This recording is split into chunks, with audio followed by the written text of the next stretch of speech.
All right, hello and welcome everybody back to the stream. I'm your MCFI and I really appreciate all you guys stopping by today. I know it's been a long time coming, but I've been holding finally a block, so we've been working and playing a lot of Battlefield as well, to be honest. I've been liking that game, playing a lot of my buddies, so I appreciate all you guys being here and stopping by. I believe Dominic's going to be flying with me today, who's just on my right, he's in the Max, and my good buddy Cooper, who is just starting streaming as well. If you guys don't mind, go checking out Cooper. I'll leave a link to his channel here. Let me just get one real quick. I'll leave it in the description. And he's going to be flying along with me to Vancouver, where today we're taking up the 320 by Fenix in the MK Studios, I believe, San Francisco. And then we're going to be going to fly over to Vancouver. So I'll put his link in the description. Feel free to click that link and go check it out. I'll pin it. He'll be flying along with us. I don't know when he's going to be going live, but I think it should be pretty much on time with us. I want to say thank you to all the channel partners. You'll see them at the top right corner of your screen and in the description. Today we'll be showcasing a lot of Airbus products, mainly Winwing. We will be using the Winwing FCU and EFISs for the Airbus, the Winwing AGP 32 gear panel and kind of that center pedestal area, also the Winwing ECAM, the Winwing MCDU, and the Winwing Ursa minor throttle set, as well as the Winwing side stick. So almost an entire Winwing setup. The only other thing that won't be Winwing, also the rudder pedals are Winwing as well, but the only thing that's not Winwing in the setup today is the overhead panel, which is going to be the Rosefire overhead panel. We'll be using that as we go along here, guys. So hopefully the audio is all good. Hopefully you guys can hear me well, and we're gonna get this show on the road, as I got to be out pretty shortly here, so we're gonna go a little bit quicker than maybe you guys are used to me going, but it's an Airbus, so it basically flies itself for the most part. So you import all and press go. So Fenix, I've already imported the entire flight, so there it is all ready to go. The mass balance, we're just gonna load the aircraft and set it to instant. Let me take the time here to actually say hi to everybody who's in the chat already, because you guys have already been chatting up. David Vega, welcome, welcome. Thanks for stopping by. Calvin, welcome, welcome. Thanks for the thumbnail. That was Samuel from Aviation Bros who made that thumbnail. If you like, the Aviation Bros made that for me. Beanie, welcome. CJ, welcome. Joining Owls, and yeah, we've been playing Battlefield. Me, Dominic, Owls, Major Mark, all been playing Battlefield.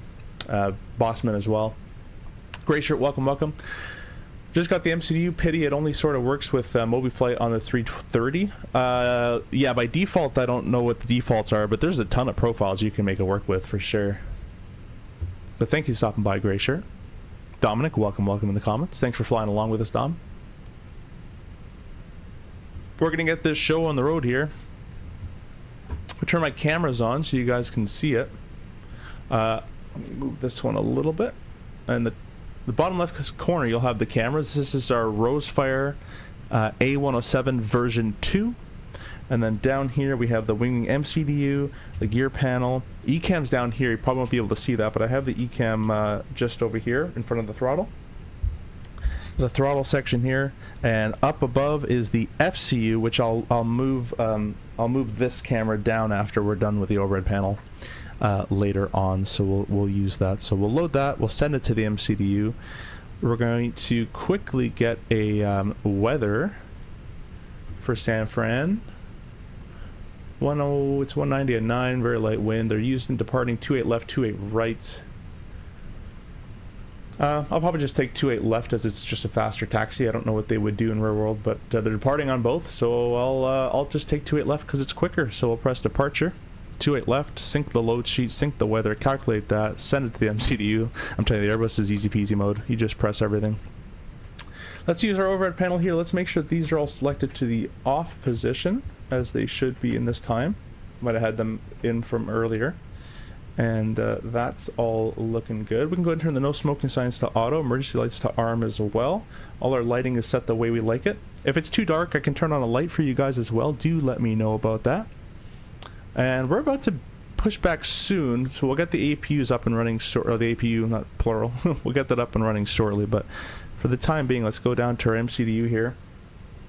Press ATSU, AOC menu, flight init, and we're going to click the init button on the bottom right.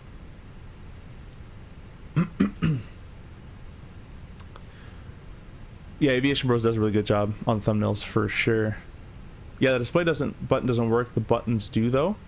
Yeah, it depends on the profile. If you have the beta gray shirt, if you have the beta of Moby Flight, the display should work with some of them. I'm pretty sure. That's not cheating, man. This is an Airbus. I fly airlines for a living. I can cheat all I want. I'm here to have fun. This thing does everything for you. Might as well use it. We're gonna be flight 568 because I think someone took my call sign, but that's okay. It doesn't really matter. And we're gonna be cruising up to a flight level of 2380 today. I just realized I put that in the wrong spot. 568 goes up here. Our constant X probably in the 20s, if anything, but let's quickly check in my OFP. 5. That's a lot less. All right, we'll do that. Next page. Go ahead, hit that. We should be loaded with a block fuel planned ramp of 13.4 with a min ramp of 13.4 as well. So we're at 13, just under 13.4. That should be just fine with us. Confirm the block. No, 13 point, technically 4. Put that in you. You're good to go. Alrighty, flight plan KSFO departure. It's going to be runway 28 left. And the departure today is going to be the Trunkin 2. Oh, just realized I'm not showing that guy. There you go. Via, I want to say Deadhead is what it basically looks like. We'll insert that and arrival into Vancouver. Now my operation for the RJ, we don't put an approach in. We actually put a star and then we do the approach later. But my buddy who works on Airbuses says that, or flies the Airbus, says that they do put the approach in. So we'll go ahead and just do that. In Vancouver, they're using, let's see here. Arrival of 8 left, 8 right is both of them. Or, well, let's see. Vancouver, I've actually flown to in real life a couple times, but not often enough to know which one they'd give me. They'd probably give me 8 right, I'd like to suspect. So we'll plan 8 right, ILS 8 right. And the star is going to be the Grizz 7. And most likely PAE. PAE it is.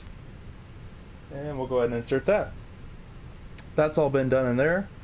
We'll press our perf button. Everything's been done. 50, 50, 51, flap 1, 68 on the flex. That's all good. We're going to press second flight plan. Copy active. So now we have a second one ready to go. That's basically been entered in. The only thing I'm going to change here is the wind uplink. Sometimes I like to just request that to get that going as well. Let's go to the overhead panel and start up our APU. Master switch. And you can see it'll display it on our ECAM now down there. Our bottom display. Start. We'll get that going. If it's too dark, guys, I can turn on this little light as well. You guys let me know. You have the beta gray shirt? Okay, then I don't know what it could be. It might just be that profile you're using. No worries, Aviation, where you deserve it, for sure. I bet the flight beam, I bet it's flight beam. Oh yeah, that's probably right. It's one of the SFOs. It's the paid word one. I'm going to push back here in about 2 minutes. Cool, cool. We're about that ready as well. Do you ever start your streams with the thing cold and dark? I've been in many of yours. The Airbuses sometimes, but I did the last RJ stream we did was full cold and dark. Start. Honestly, to be real with you, Calvin, the only time you really find a cold and dark aircraft is the first flight of day in real life. Anytime you get to the airplane, it's usually already been flown that day, so the ground power is hooked up and all the safety's been done. You still have to do one, but it's all been done for you. Only in those 5 a.m., you know, those 7 a.m. starts when is when you really find a cold and dark airplane. So this is more of a realistic format you'd find an airplane in that turnaround state. SimApp is loading my night side. I usually just turn SimApp Pro off and then turn it back on. That's usually what works for me. APU gen's already on. They moved the bleed on this panel. APU bleed. There we go. We'll turn that on. Now, my buddy who flies the Airbus 320, I don't know if it's the model he flies or if it's in general, but he says that the fuel pumps on the 320 are manually selected, as in they're manual on-off pumps, whereas in the 21, they're auto pumps. So therefore, if I have no fuel in my center tanks, I should not select these three. That is coming from a rural little 320 pilot. Again, I don't know if that's just the model he flies is like that, and the Fenix one is all automatic. I'm not sure, but we're going to fly it the way that he told me to fly it. And since we have no fuel in our center tanks, I'm going to leave these three, the pump 1, pump 2, and fuel mode selector in the center tanks all off, as that is what he has said to do. Let's go ahead and turn our seatbelt sign on as well. And we can also get rid of our external power at this point.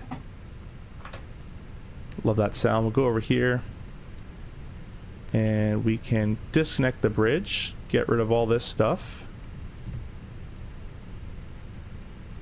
And I do have a pushback tool, as I've uninstalled GSX because I just can't be bothered with it anymore. So I'm just going to use this little pushback tool. I'll probably push somewhere around here. I don't know, whoops. Don't know where Dom is going to push, so I'm going to wait for him. Unless he already went. Oh, he already went. Alright, so we're going to wait for Dominic to get out of our way there. And then we shall release our parking brake and get going. It's working now, but has to whiteboard around it. Oh well, good enough. That's weird. Yeah, I've never had that one before. By the way, guys, go check out Cooper's stream. Cooper in the chat is also streaming alongside us, I believe. So I posted, it's a pinned comment in the live chat. Go ahead and take a look at that. We're going to hit B for altimeter, guys. It's going to just preset it for us. I like constraints on our EFS panels as well, personally. And I will give you guys a bit of a tiny brief in here. Real quick, to 28 left, we're going to be taken up to... let's see, most likely it says 190, but that's usually lying, but it actually has nothing else in there. So yeah, I'll do 190 and our FCU, and that's basically about it. But what we're going to be calling for here today, clear that, put a flight plan. Runway 28 left is climb a heading of 284 to 520 feet, and that all checks out to and then on a 210 or below, then a right turn direct trucking. I'm expecting 190. There's no ATC here, so as the SID says there, the noise is all built into this SID. And the engine out procedure, I've never flown out of San Francisco, so I don't know what the engine out procedure would be here, and it's usually company provided. It's not provided from the airport, so I have no way of knowing that, but it's most likely, if you're doing 28 left, let's see where that kind of sends you.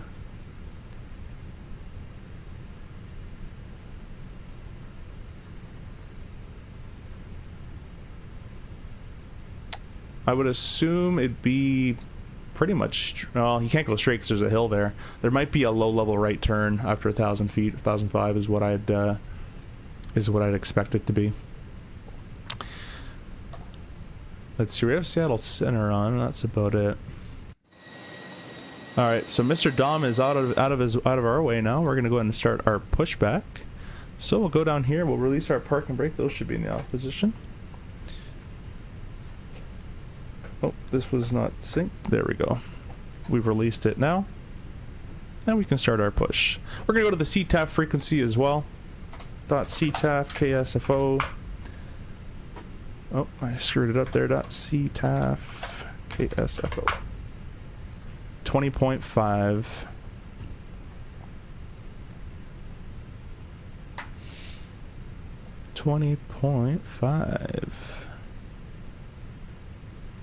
Boom.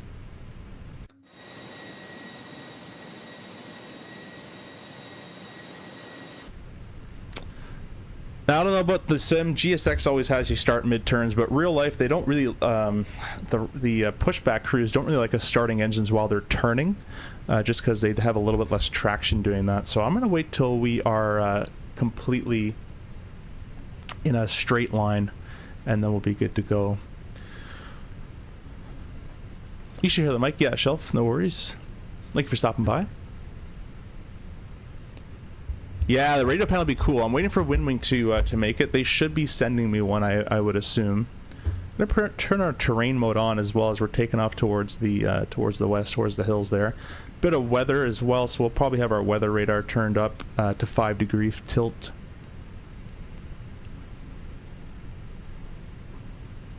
That's the gain. There's the tilt, 5 degree. Oh, it says NOP. I guess it doesn't work. All right, that's what we do real life. Usually, is kind of crank it to about 5 degrees up, just so we can see what's coming up ahead of us.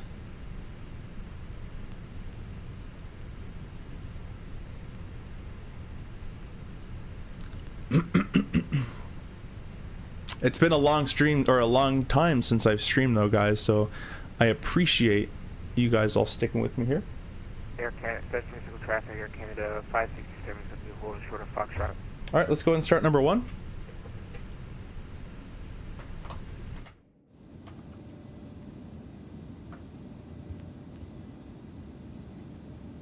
And I'm going to set my parking brake.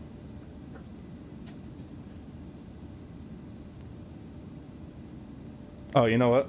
I'm being dumb. Let's put the crank over to the start position. I'm going in the mindset that Airbus is so simple, but I actually did forget a switch. Now we can start number 1. You know a lot more than sorry, you know a lot more about planes than I ever do. That's no worries, man. I work in the industry. I mean, that's why I get paid to fly things. I had no clue what tilt thing was for. Yeah, it's just so you can tilt the radar. So, you know, if the radar can look up and down. We can't tell it left or right, but we can tell it to look up or down. So on takeoff, we like 5 degrees nose up. So while we're taking off, the radar's looking up into what we're going to go into, if that makes sense. Could you see that? I don't know if you can see my demonstration, but our radar's, you know, tilted like this while we're flying like this. That's kind of how it goes. On a takeoff, we like to see what we're going up into. But some airplanes use different tilts. Some of them use, you know, 5 degrees. Some of them use 7.5. But it's how it's designed. But the RJ, we use 5, typically. All right, let's start number 2. But I'm going to give you guys, I'm going to mute my mic, and I'm going to bring the sounds up for you so you can hear a bit more. So I'm going to mute my mic now. We'll start number 2.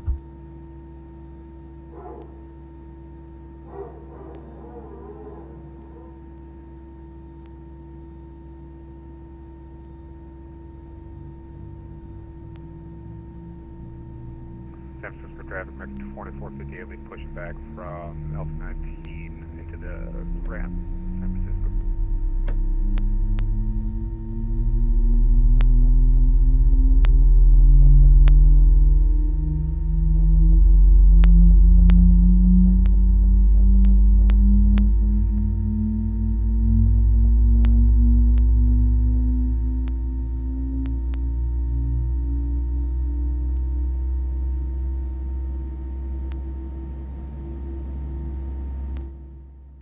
All right, pretty nice start up there.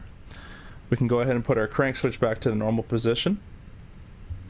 Overhead panel wise, we can select the bleed air from the APU off, our master switch from the APU off.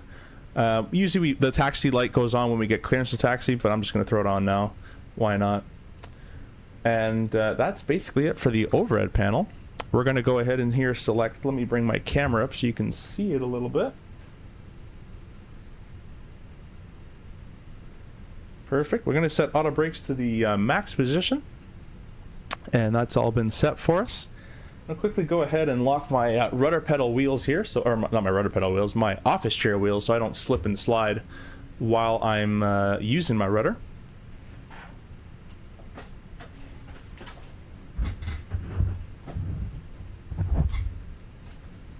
I'm also going to move my overhead panel camera over to the side stick so you guys can get a side stick camera.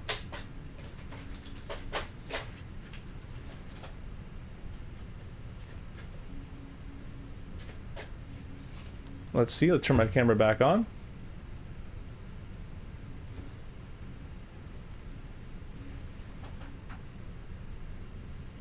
There we go. Awesome.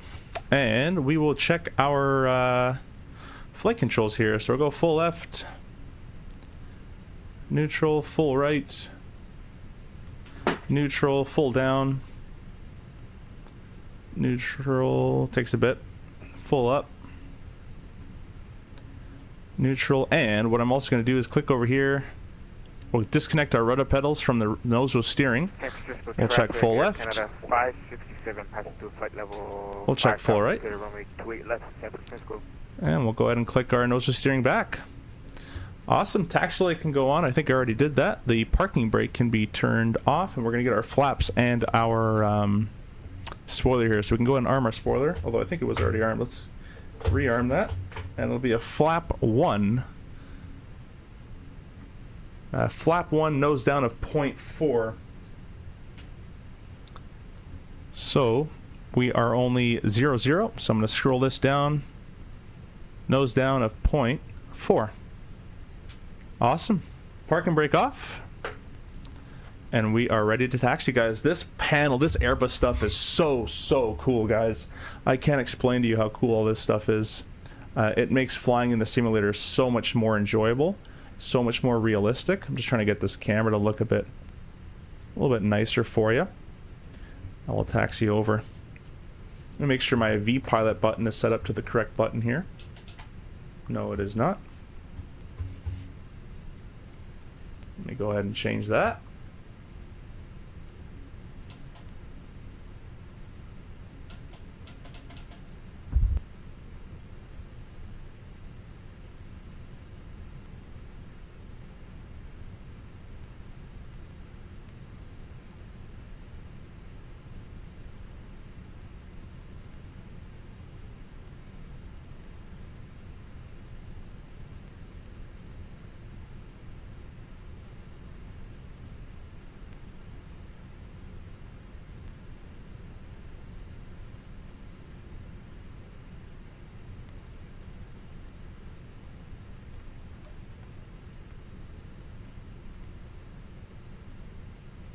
One second, guys. Just change my button around here. It's not wanting to work.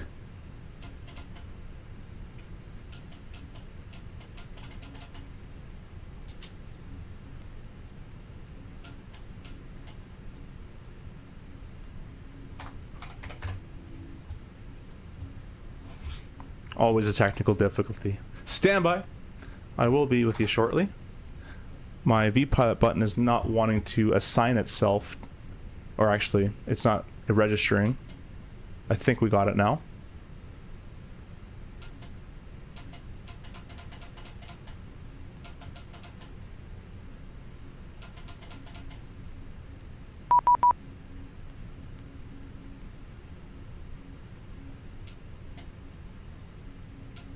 There we go. All right.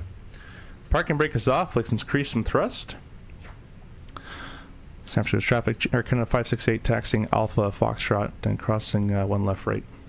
Is it 1 left right? I just kind of assumed. Yeah, it is. I just assumed what it was.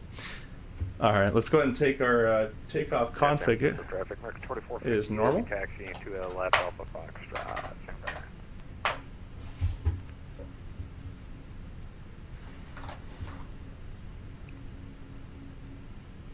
Now, of course, there we go. I came back. Hope everyone is doing well today. And I appreciate you guys stopping by, even though I haven't been streaming for a while.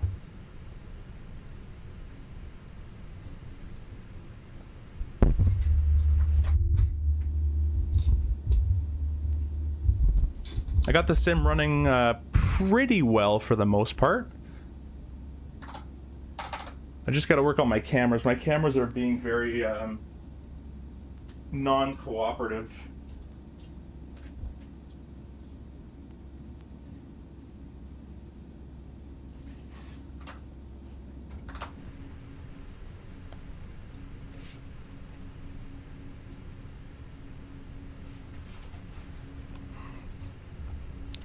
San Francisco traffic, Air Canada 568 crossing 1 left, Foxtrot. Alright, take a look off to the right hand side and we're clear right. Off the left, we're clear left. It's not an active runway, so we don't use strobes real world, but it's his VAT sim, so I'll go ahead and throw them on. Because why not?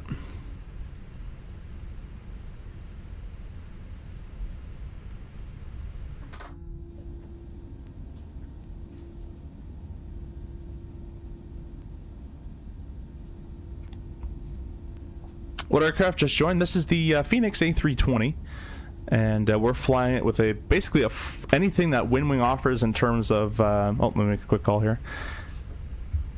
Sense for traffic, Air Canada 568, crossing 1 right, Foxtrot.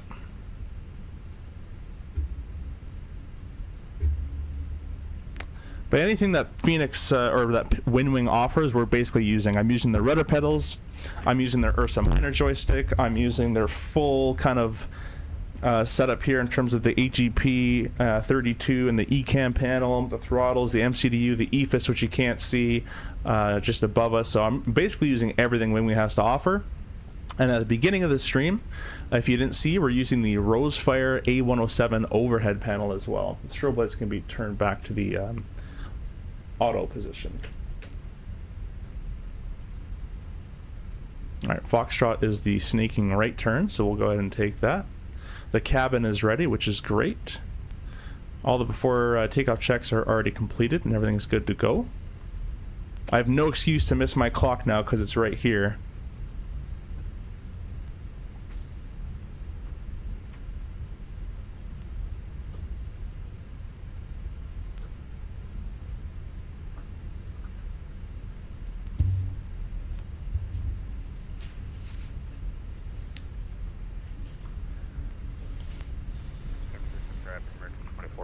Crossing 19 right on Alpha.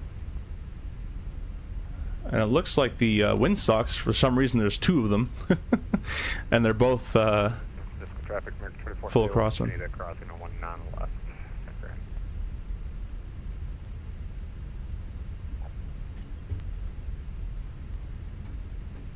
Start slowing her down a little bit here. San Francisco traffic, Air Canada 568 lining up 28 left for Foxtrot.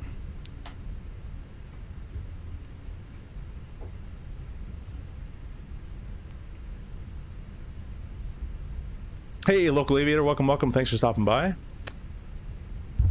Train spotting Pearson, by the way. Do you plane spot as well, or just train spot? Because if you plane spot out of Pearson, you might have seen me a couple times. Alright, I heard no one object to my lineup call, so let's get ready to line up. We'll go ahead and turn our strobes on, landing light, taxi light, nose light all on. And we'll just say we're clear for takeoff as well, so that's all been turned on. We're clear on the right, clear on the left.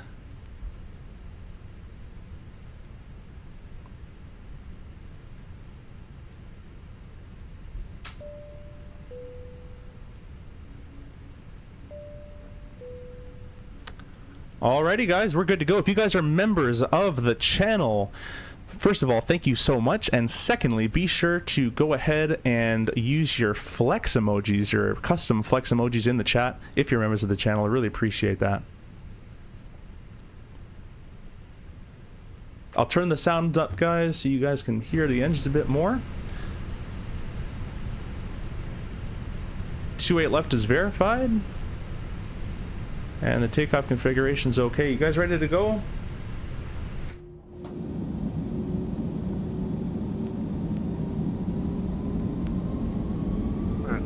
Traffic, 2450, you're going to line up away behind here.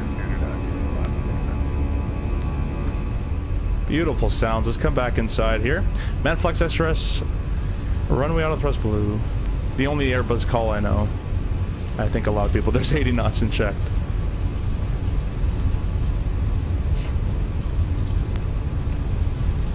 And I am aware I'm flying with the right seat setup. That's just an FOR-IRL, so I don't really want to set all that stuff up differently. There's V1, rotate. Very, very, very sensitive on the controls.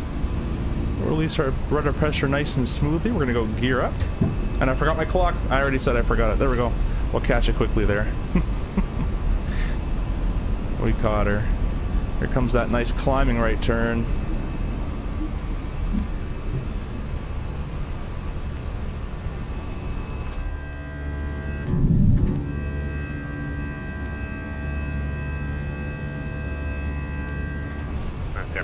Pretty cool stuff. Let's increase our bank rate. Starting to the north San Francisco. Well, we'll deal with that in just a second. Let's go climb thrust. That's weird. I thought I turned... Oh, you know what? Maybe I didn't. Oh, yeah, I forgot that knob isn't mapped to all of that. There we go. I have a knob on my overhead panel to do that, but it's just TCAS, not transponder. Alright, we're going to go flap 0.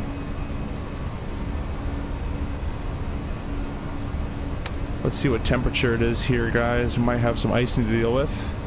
No, it's plus 14. We got a lot of room to play with here. Disarm our spoiler. I'll go ahead and set the autopilot number 1 on. We are climbing away, guys. And there's no one else here, so let's go ahead and make our altitude selection as our cruise altitude, which is 380 today. 380 has been set. And once again, we have a TAT of plus 16, so there's no, theoretically, no risk of icing at that temperature. Once it's below 10 degrees, plus 10 degrees, once it's below that, we will go ahead and select our anti-ice on.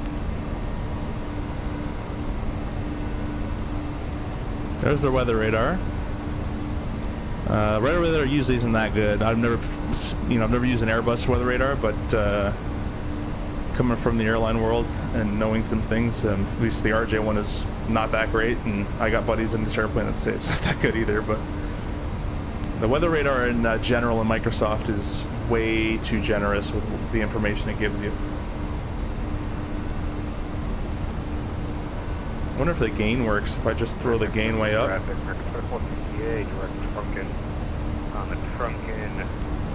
Oh yeah, there we go. The gain definitely does work. I'm saying that stuff looks scarier than it actually is. That's what the gain does. Put it back to automatic basically there. Turn the cameras off. You guys don't want to see any of that. There we go.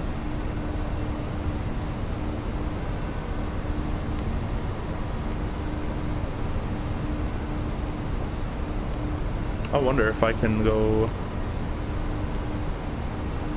manual. Tilt of 1. Yeah, I guess it doesn't work, eh? Doesn't work. So, alright, we'll go back to auto. Well, we're breaking through of it already. What I'm going to do is I'm going to hold this airplane at 250 knots.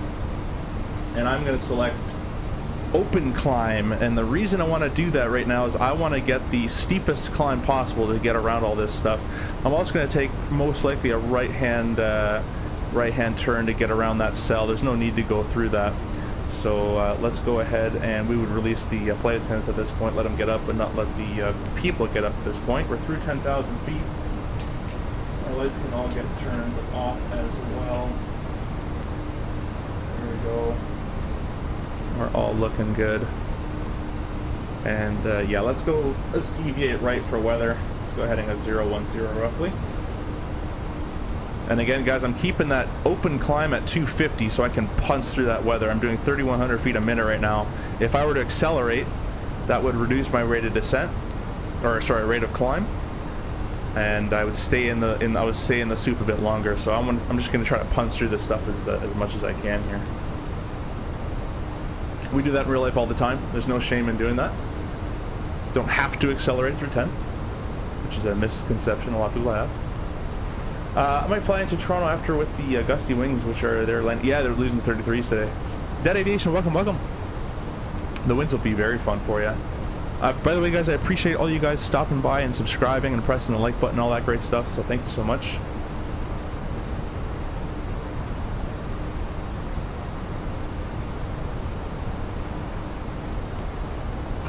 Dead Aviation, the Fenix is probably the greatest simulation in the sim, unfortunately, right now. I say unfortunately because there's so many Airbuses and they're kind of boring, but they're cool in what they do. Like, they're just very automated. But if you love Airbus, the Fenix is kind of the best you can get right now.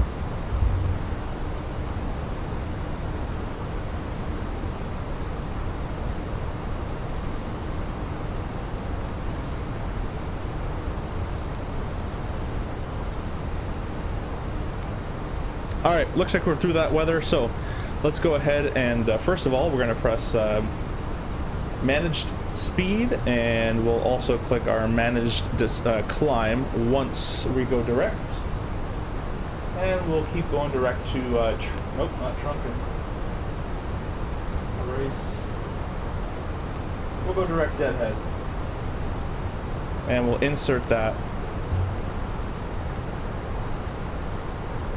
So thrust climb, open climb. Let's go to climb and nav mode. We'll wait another 2,000, 3,000 feet, how the bumps are, and then we can let the people take their pee breaks. For now, no. For now, though, the weather radar is not really going to help much. So just turn that off. Don't really need it anymore. Leave it on terrain. We're above all the weather, so it's kind of useless now.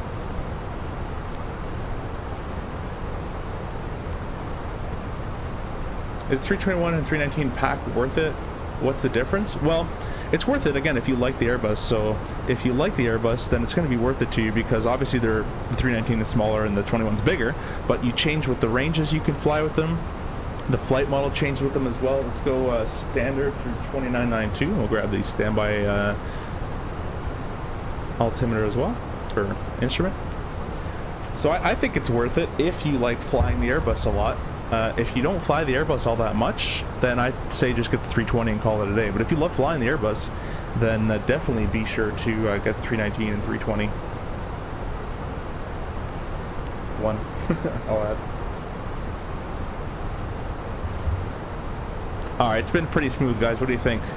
I think we can let them go. Seatbelt signs off.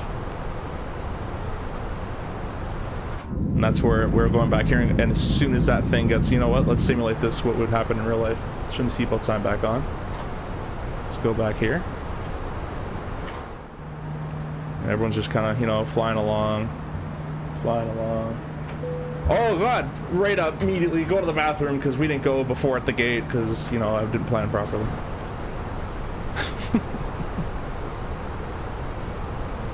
I'm either going to get the A350 or 320.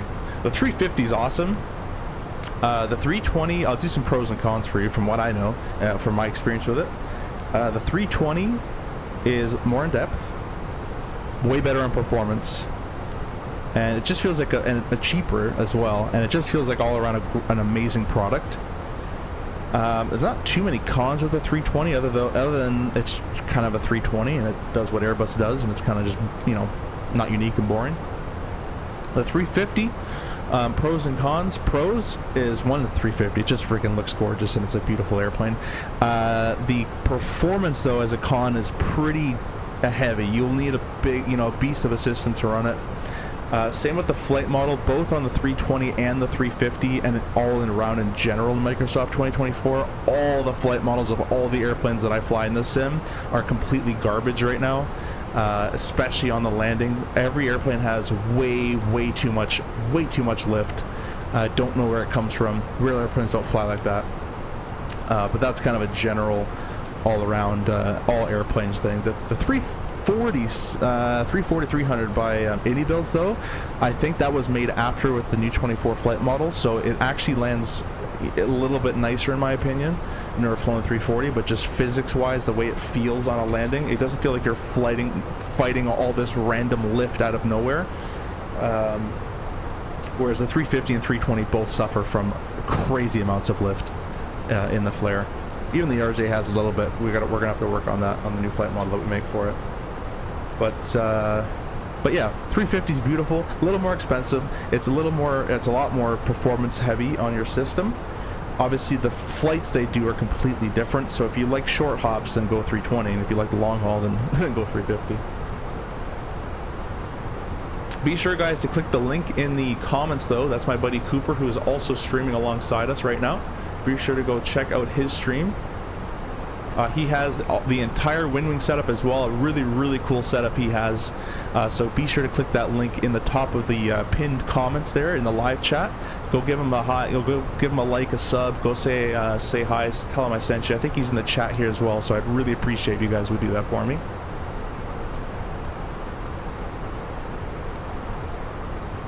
Are there any good 75s or 220s for MSFS? 220s being worked on. I actually met the guys at the EXPO, FS Expo. It's coming along real well. It looked really cool. There's still, I don't know when it's coming out, but it's gonna be really good. The 5.7 is being worked on by Bluebird Simulation, and that one, it looks amazing as well. Hoping for it around, I thought they said first quarter of 26, I thought, from memory. You're about 10 minutes behind. Cool, no worries, Cooper. Yeah, guys, be sure to go check out Cooper's channel. It is linked at the top of the description, or at the top of the live chat. Just go say hi to him. He only has 1 viewer right now, so go give him some likes and some subs, and be sure to say I sent you. So I really appreciate that. Also, guys, Flight Sim Gaming is also live, so go check out Mr. Flight Sim Gaming. Lonnie, my good buddy, he's been giving us a lot of giveaways as well over the years. So a lot of love for Mr. Flight Sim Gaming. I'm actually going to go stop into Flight Sim Gaming's channel as well right now.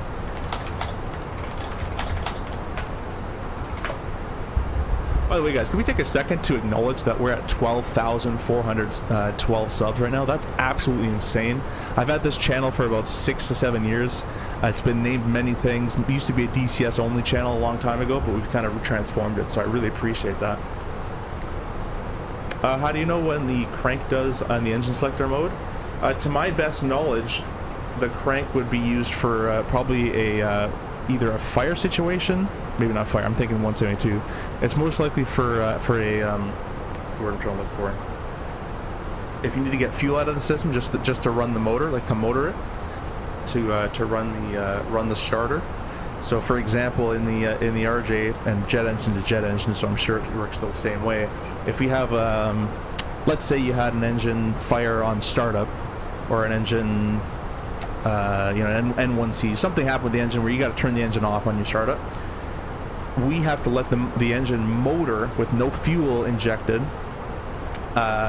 so we can get the temperature down. In the RJ, it's below 120 ITT. I don't know what it is in the Airbus, but I would assume they go to the crank mode to just run the starter to keep the engine motoring without fuel, and that actually helps cool the engine down. It might also be used for mid-engine or mid-flight relights. I'm not too sure, but you'd have to do more research on that. I can ask my Airbus buddy, though. He's an Airbus guy. But that's what I would assume it's used for. Have you ever thought about making a full captain side Airbus cockpit? Right now everything's in the FO side, just because I'm an FO currently. I'm going back and forth with myself if I want to go captain on the RJ or go over to mainline. So I'm making that decision currently, but still working towards both options. So right now it's going to stay in the FO setup. If I stay in FO and go mainline, then it's going to stay in FO. And if I go captain on the RJ, then I'm going to start swapping around a lot of stuff. The problem is my desk and room setup doesn't even allow for a captain setup currently, but we'll have to do some fancy stuff.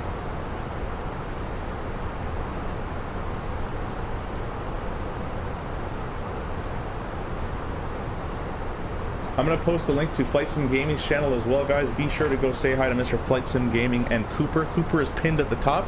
Please go say hi for me in his chat. And Flight Sim Gaming, I'll throw in there as well. Mr. Captain, howdy, welcome. How is the flight? Well, it's an Airbus, so it's going real well. I'm not doing anything. I'm just sitting here and loving life. Yeah, thank you for stopping by. How's the RJ? You won the giveaway, right? Let me know how it's been. Hopefully it all worked out with the way you had to get it. I'm going to be right back, guys. I'm just going to get a quick drink of water, but I'll be back in about 2 minutes.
had a lot, guys. I didn't just get water. I made some beef bourguignon yesterday. And I just went to go warm some of that up because I saw it in the fridge and I wanted to eat it.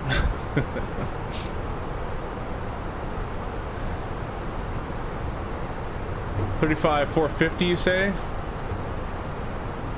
I didn't get a message from them yet.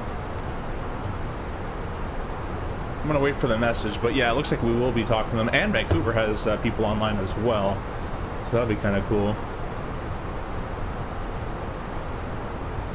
I did win, thank you. I haven't flown it yet. I'm grounded on the ground. My rudder pedals are broke. Oh no! And process of fixing them. Hopefully Tuesday I'll be back in the air. Well, hopefully you get back in the air, my buddy. And yeah, I think you'll enjoy the RJ.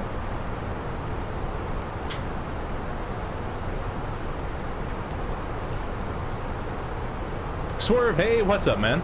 Thank you for stopping by. Hope you're doing well. You gotta send me the link to that song you were talking about. 35,450, you guys say. We're gonna tune that in, but we're not gonna switch over just yet. Can't wait till Winwing makes a radio panel. I really want that. Should be on 22.8 though.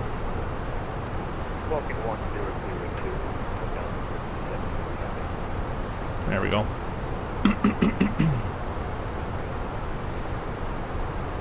Howdy and Swerve, if you don't mind, go check out the comment at the top, the pinned comment. That's my buddy Cooper. He's just starting the stream. He's following us in the 321. He has a killer setup as well. And be sure to go check him out. I see David Vega already went over to Cooper's channel, so I appreciate you, David.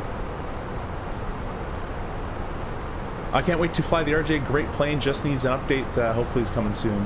Yeah, man. Yeah, there's always going to be an update needed, but she's going to get there, hopefully.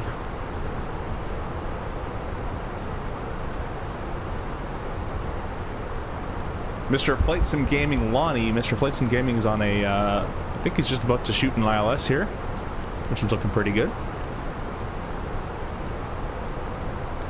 He's flying the 37 Max right now. A lot of awesome streamers, friends with everyone for the most part, and I'm happy to say that FS Expo is coming up soon, and that'll be very, very fun to meet everybody.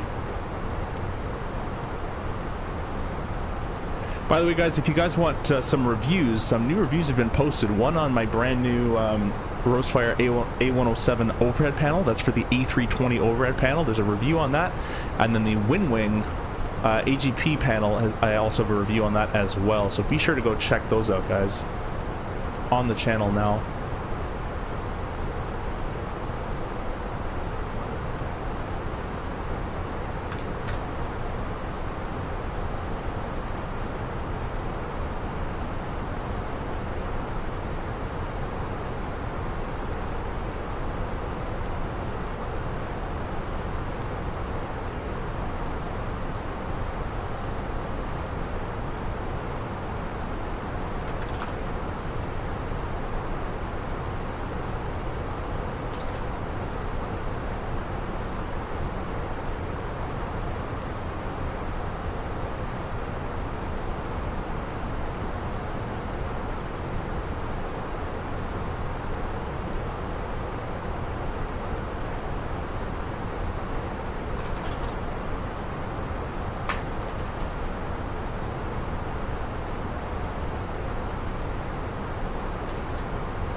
I appreciate you going to Cooper's channel as well. Appreciate you guys all subscribing to the channel, pressing the like button. Everything helps as well.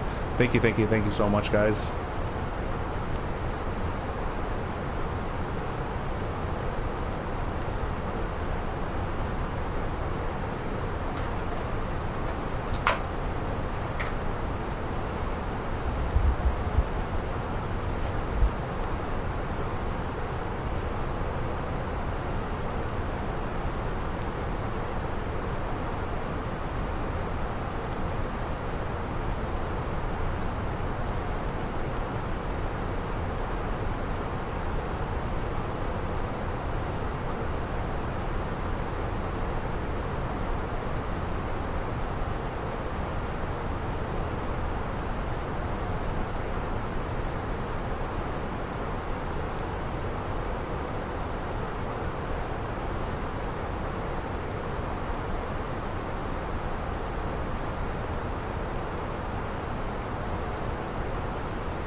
Mr. Owls of S, thank you so much for stopping by, my friend. Wouldn't need more Battlefield games? We're just living life, eating some beef bourguignon that I prepared. Real Airbus lifestyle. Hope everything is well. If you guys don't know who Owls is, you probably do, but if you don't, go check out Owls' channel. Fellow flight streamer who has much better content than I, so be sure to go check Owls out.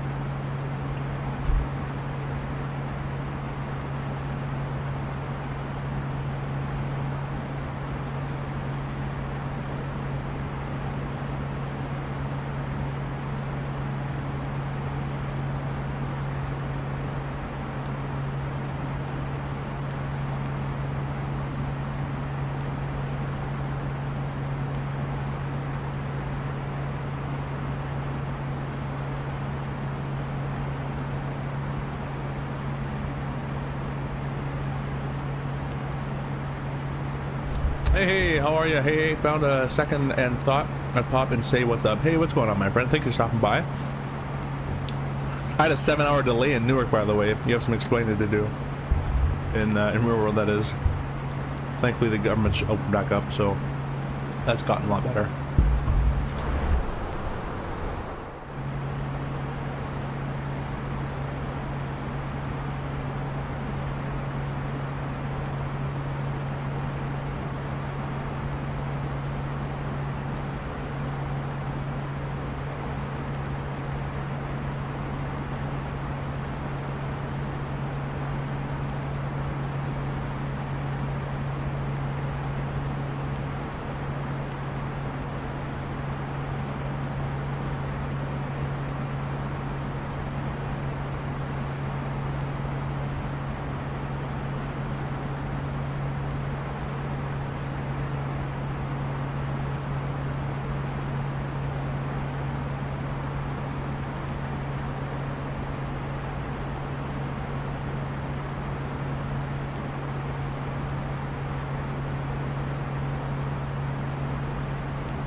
Now says, damn.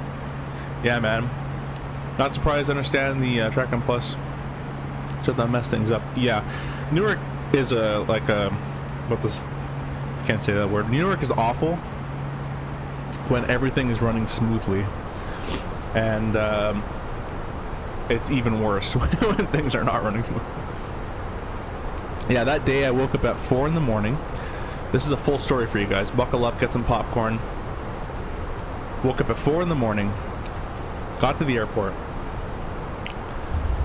That was already annoying in itself to park. Anyways, get to the gate.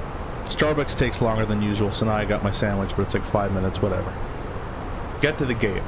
It's snowing outside. It's the first snowfall of the season, which already starts to make headless chickens start, for the most part, in every department. Anyways, get on the plane. The engine inspection and cleaning goes well. We do that at the gate in the RJ. The reason is the RJ engines are so high, you need to get like a step ladder and get someone to get up there and clean them and all that kind of stuff. So anyways, do all that. We're bored. And then we get issued the first delay, 1 hour. I'm like, okay. Second hour. Third hour delay. And now we're like, okay, well, let's get people back inside if they have space. So we got them back in the terminal. All got approved. Everybody went inside. Now it's about 4.5 hours. Everybody's back in the terminal. The airplane's kind of in a turnaround kind of a state. Just the ground power's hooked up, basically. 5.5 hours, we board back up. 6 hours, we push back. Third engine cleaning at the gate with a little brush to get all the snow and everything out of the engine so we can start them up. And then we have to go de-ice. So now we're pushing on like 6.5 hours from a 4 a.m. wake up. That was not a fun day, and it was Newark's fault, and I'm blaming Newark. Actually, the snow wasn't the problem at all. Everyone actually did a very good job in terms of the snow.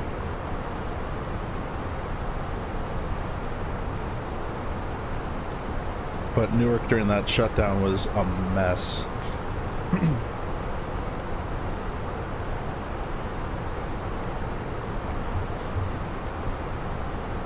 I can't say that word exactly.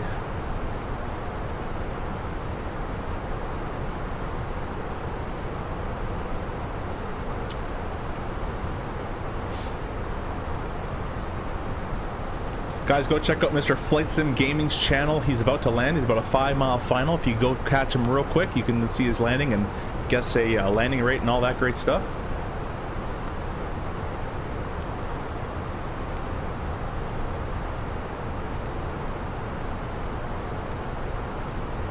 Yeah, honestly, I went to Newark after after it reopened, and it was fine. It was just during that part. It was just terrible.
Not even the States this year, gap year abroad, just got rain for the first time in 2.5 months. That's crazy. Where the heck are you? Dubai? Probably never rains there at all, actually.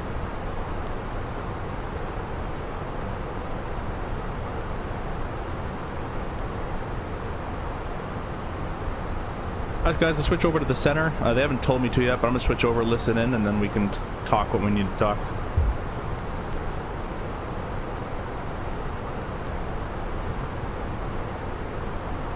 Challenger still 6 Alpha Victor, descent of pilot's discretion, maintain flight level 190. Are you fine with the RNAV runway 14 approach? Yeah, we're looking at the RNAV 14. We'll descend PD to 19 up level 190, Alpha Victor.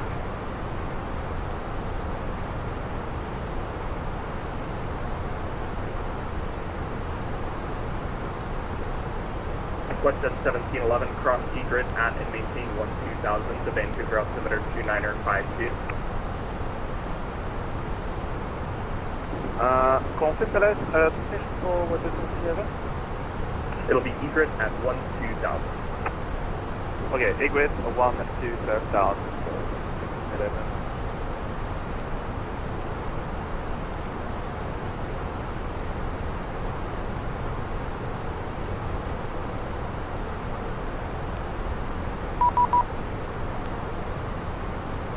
All right, there's the contact me, so I'll just go ahead and contact them. Center Gauge, Air Canada 568, flight 370. Air Canada 568, Seattle Center, squawk 3230. 3230, Air Canada 568. 3230. It's in the box.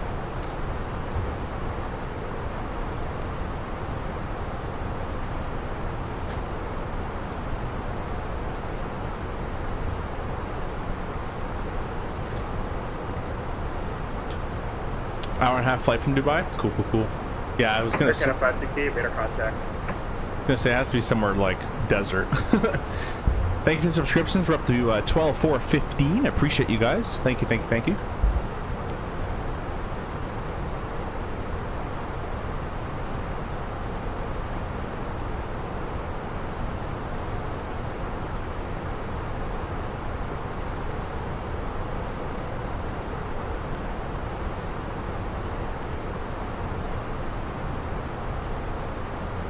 Freight 3511, cross the Olympia VOR at and maintain 10,000 to McCord altimeter 2955. Cross Olympia VOR at 10,000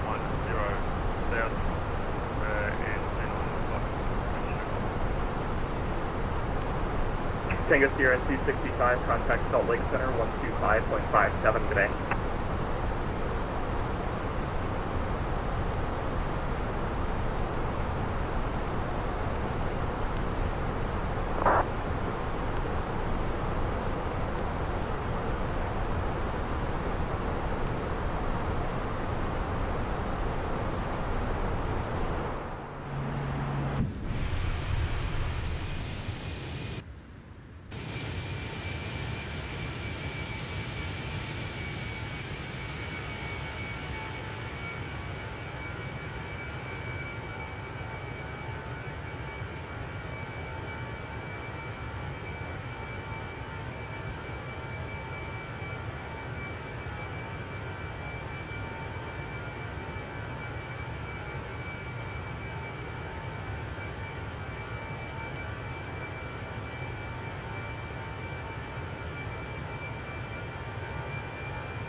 Challenger 6 Alpha Victor, descend to pilot's discretion, maintain 7,000, the arcade altimeter 2968. Okay, 2968 down to 7,000, Challenger 6 Alpha Victor.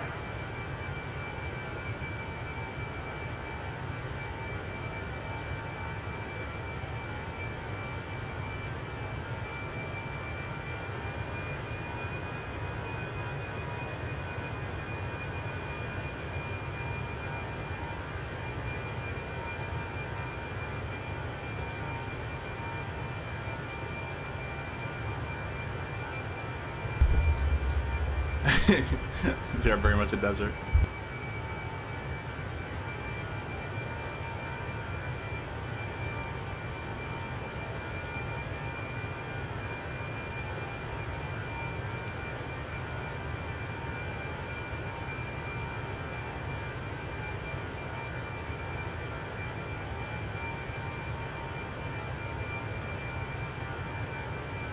KLM 616 Heavy, turn left heading 080, runway 10 right, clear for takeoff.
United 1330, contact Vancouver Center 133.7, good day.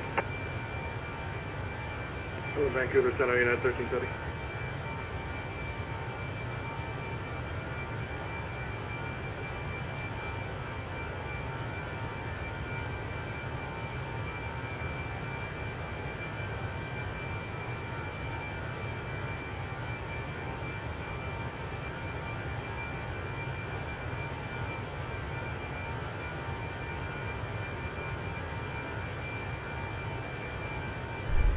Mr. Lonnie Flight Sim Gaming, thank you for stopping by, my friend. Hope all is well.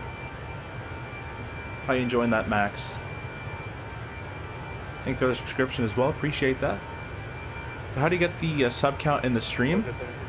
Actually, Lonnie's the one that helped me with that. But you got to go to YouTube Studio, Analytics, Live Count. Make that a small Google window, and then you can tell OBS to find that window, and then you have to do some fancy color stuff to make that the rest of the window like invisible and just see the numbers. 2567 from Salt Lake, Delta 143, see us. KLM 616 Heavy, radar contact to altitude.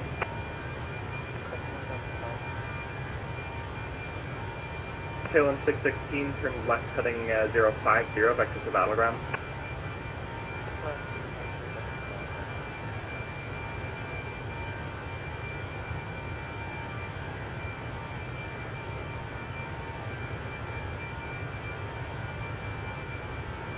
KLM 616 Heavy, maintain best rate of climb through 6,000.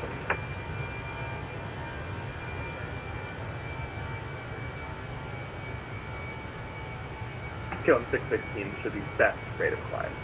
Best rate of climb. No worries.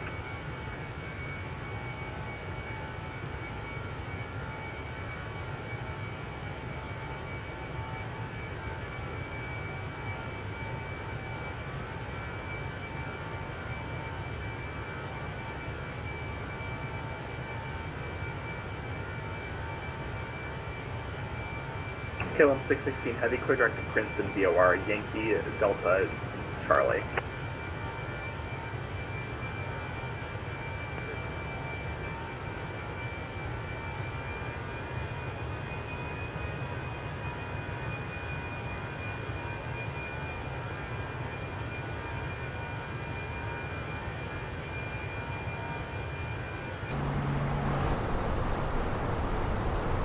Real quick, guys, I'm going to turn these shadows to ray tracing because it's making the shadows look pretty terrible right now. We are ready for the test.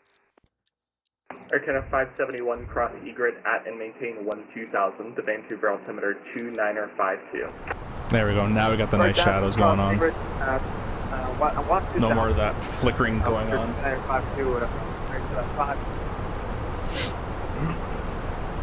Seattle Center, November 2750 Bravo, as directed, reporting established, runway 27 Yakima, November 2750 Bravo. November 2750 Bravo, wind 060 runway 27, clear to land. That was weird. Got us up to 37, not 38. Let's keep going up. Real life, you'd have to tell someone about that, but I'm just going to do it. It's a game. The controller's not going to care. And if he does, I'll just let him know.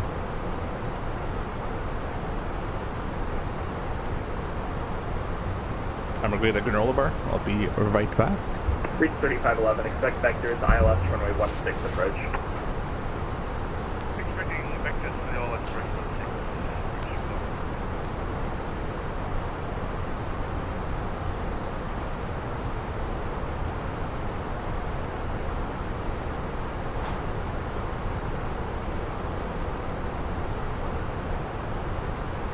Cathay 280 crosses the Corvallis VOR at and maintain 5,000.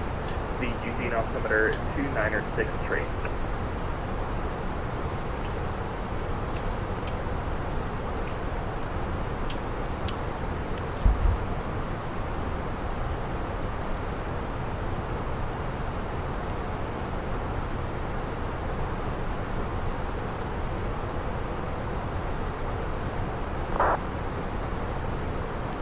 Seattle Center, good afternoon, WestJet 1862 with you passing 18,000.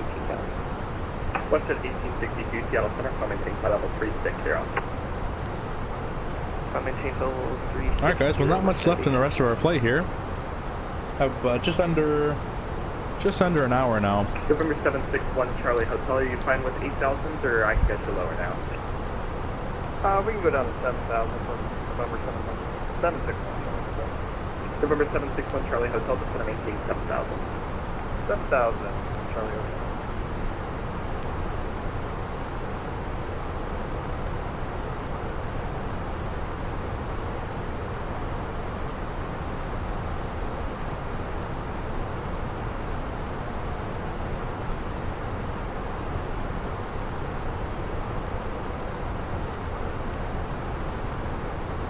One shot 1862, clear direct to Hope, we have VOR.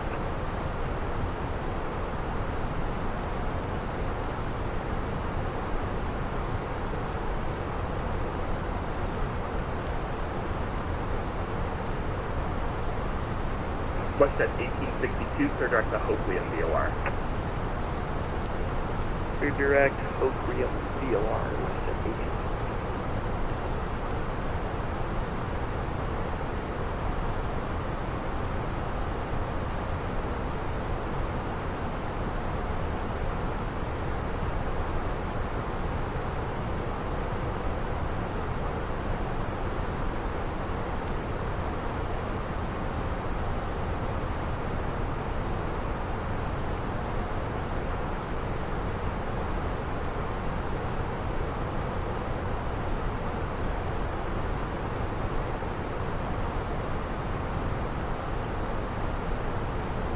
Seattle, Airton, approximately 1 acres, or below 4,000, that's right. Air Canada 571 is egress at and maintain 1,000.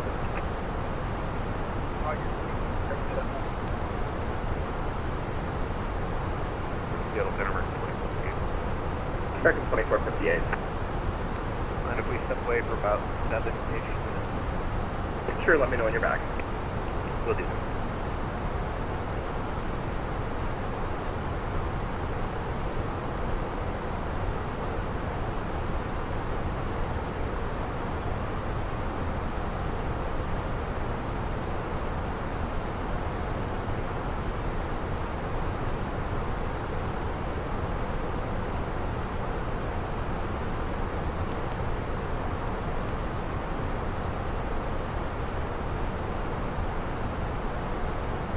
Cafe 280, Seattle Center.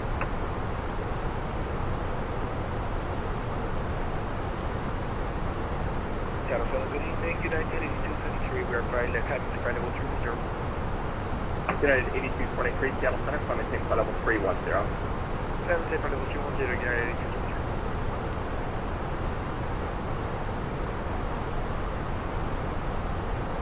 Seattle information Foxtrot now current altimeter 29er55. Portland information Zulu now current altimeter 29er60.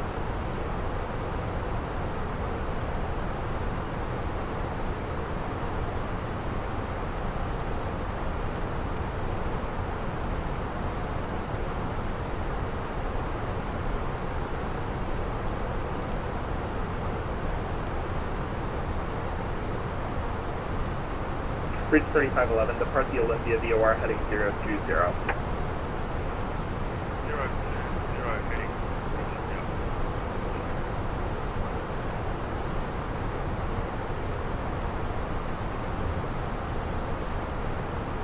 Seattle Center, Delta 1473, heading. Yes, where Cooper setup was really cool. Really cool one. Delta 1473, Seattle Center, radar contact.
Reach 3511, descend and maintain 4000.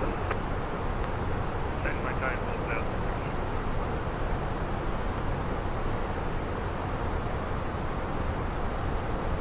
Alright guys, well why don't we start setting up for this approach? A little early, but November 7th, got nothing else to do, right? So we'll go weather. We're still using 8 right and 8 left for arrivals. I'm gonna go see what they're doing over there. Let's see what they're giving the guys.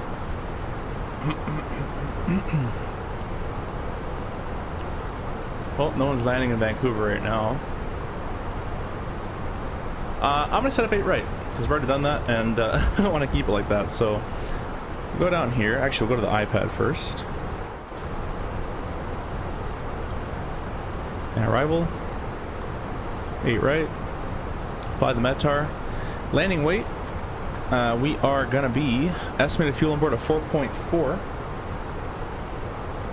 4.4 plus 124, that's 128.8 is our landing weight. 128.8.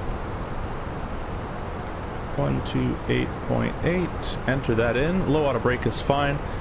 And using not even half the runway with low auto brake, so that's fine. At idle reverse. 1711, contact Vancouver, approach 128.6. So that works just fine.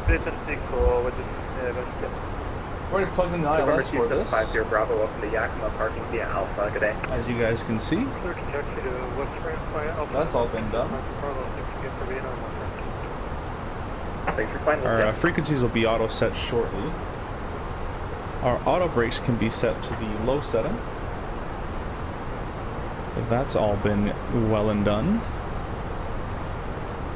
And the only other thing I gotta do is the performance. So Challenger 6 Alpha Victor, just maintain 5,000. next phase. Next phase. Got a QNH of 2952, bit of a low pressure down there. And the temperature of 11 degrees. Beautiful temperature actually for almost winter time.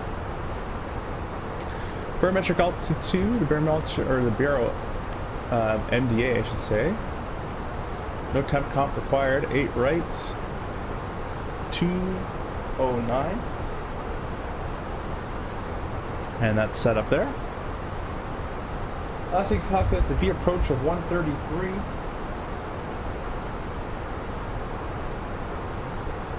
That will be fine for that.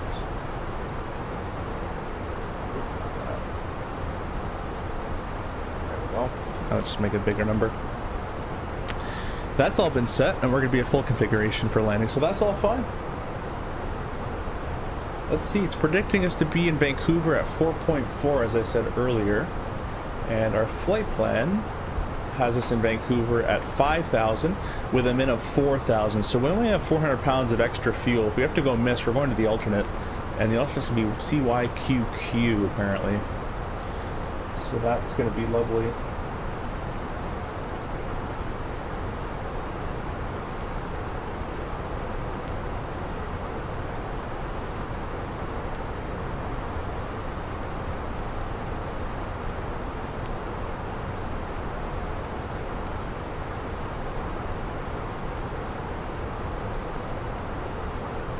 That's cool. It already has the alternate in there. That's pretty cool. And the RJ have to do that manually. Sweet.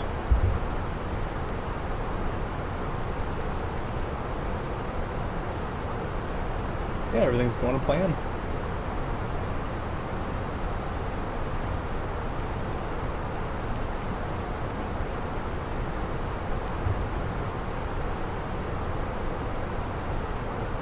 Silva, welcome. Hey, thank you for stopping by. Appreciate you, and thank you for subscribing as well. How do you make the sub count transparent? That I would look up on YouTube. I completely forgot how I did it, but it's with the color. I think it's 3D color and color corrections filters in OBS. I would look that one up because I completely forgot how to do that.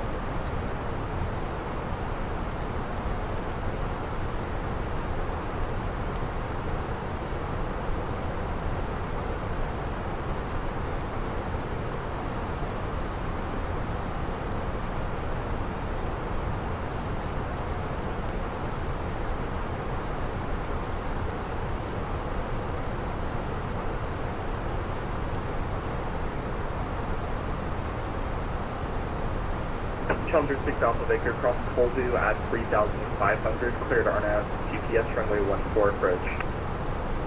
Cross Colby at 3,500, cleared on runway 14, Challenger 6 Alpha Victor.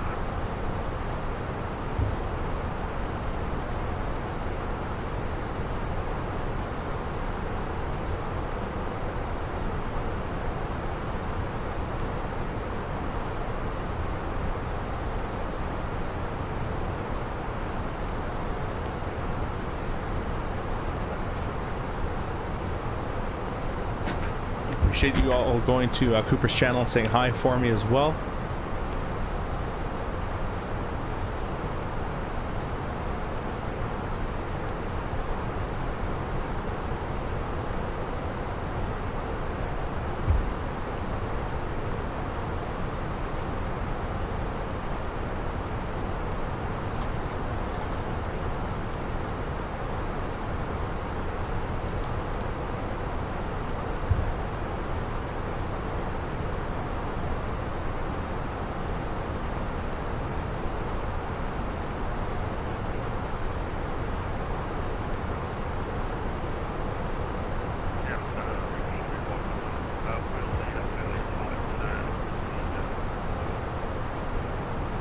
Breach 3511, yep, I'm aware. I'll Beer, give you that guy's got a phone call. turn in once you get a little closer.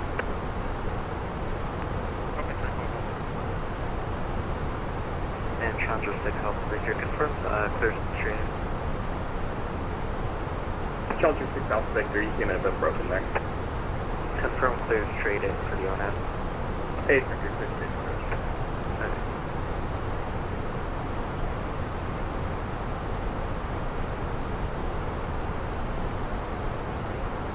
Alright, I'm back. Sorry about that.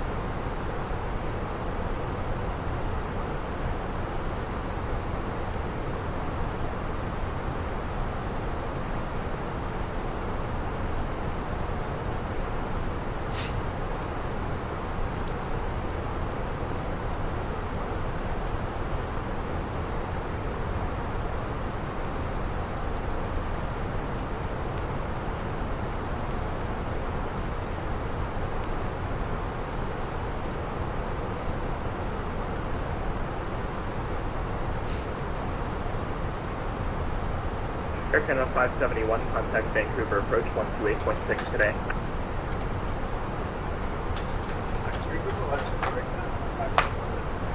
Air Canada 571, contact Vancouver approach 128.6.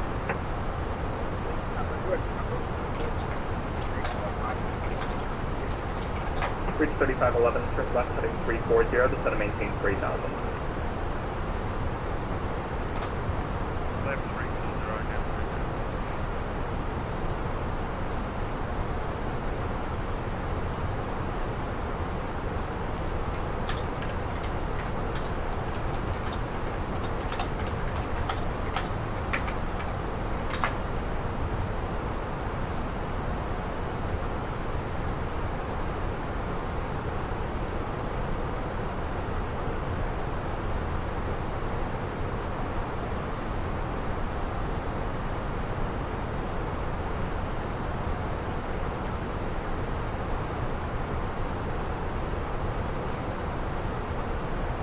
Seattle Center, good afternoon. Delta 560 at Seattle with Foxtrot South ramp, ready to push.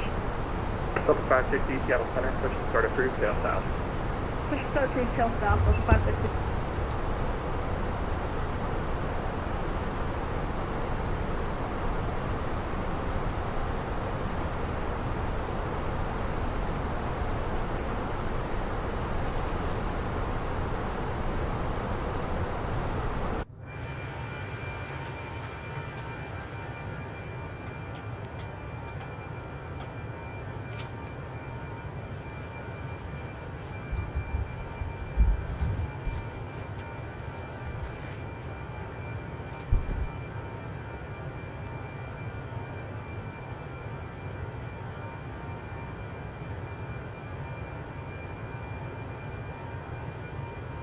Reach 3511, turn right heading 070. Right, 070 over here.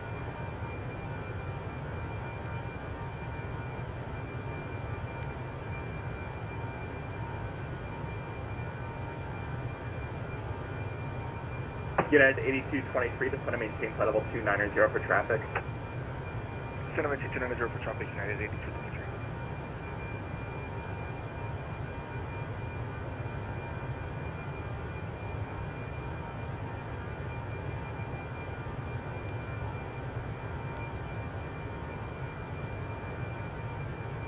8223. Reach 3511, 11 miles from Cheney.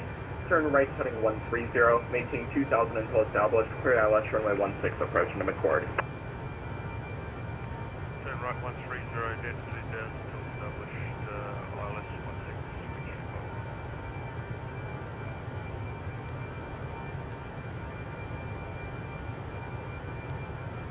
Seattle Center, hello, November 818 Zulu, flight level 407. November 818 Zulu, Seattle Center, welcome.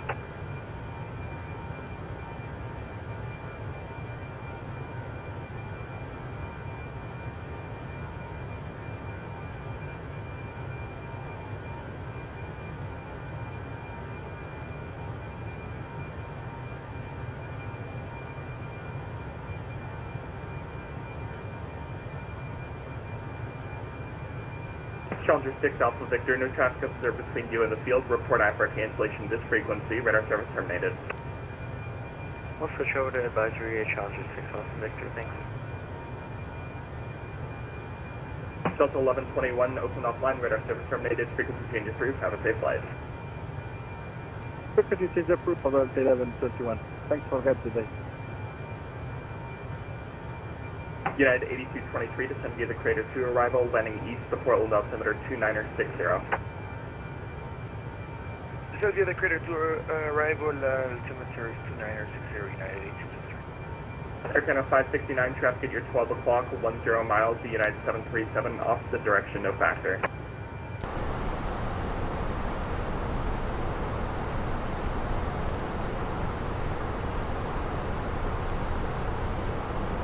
United 8223, traffic 12 o'clock, 10 miles, and Air Canada 737, 1000 above, opposite direction, no factor. Traffic is on the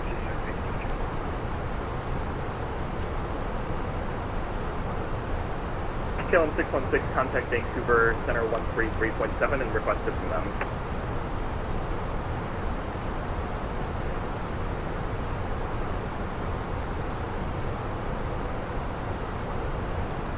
Reach 3511 heavy, wind 1404, runway 16, clear to land. 16, good land.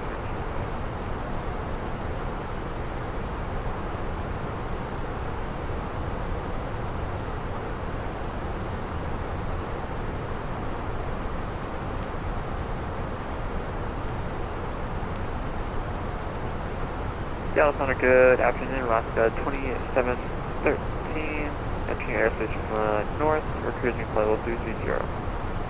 Alaska 2713, Seattle Center, roger. Seattle Center, Fire 350 with Fox, looking for IFR up to Kilo Bravo Lima, India. Empire 350, Seattle Center, cleared to the Bellingham Airport via the Mountain 2 departure. Then it's filed. Maintain 6000. Departure this frequency, squawk 1642.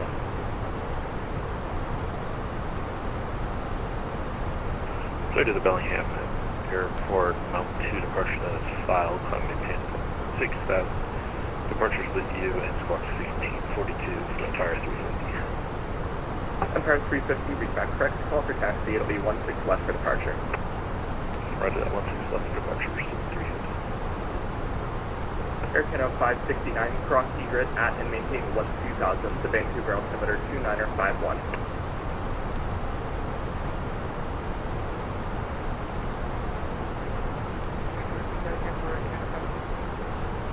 Air Canada 569, cross egret at and maintain 2000 to Vancouver altimeter 2951.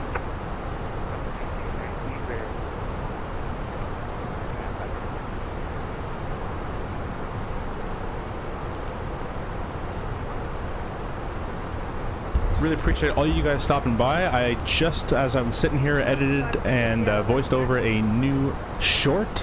If you guys want to check out on my channel, a brand new short just got uploaded. Just talking about the ICAS display on the CRJ, so be sure to go check that out. appreciate all you guys stopping by and subscribing. We're up to 12,420, which is incredible. I think we started this with 12,400, so we gained almost, if my math is right, I don't know if we're at 12.4 or at 12.09, but we gained at least 10 subs for sure. Maybe even 20 if we started at 400. So I really, really appreciate all that. Thank you so much, guys.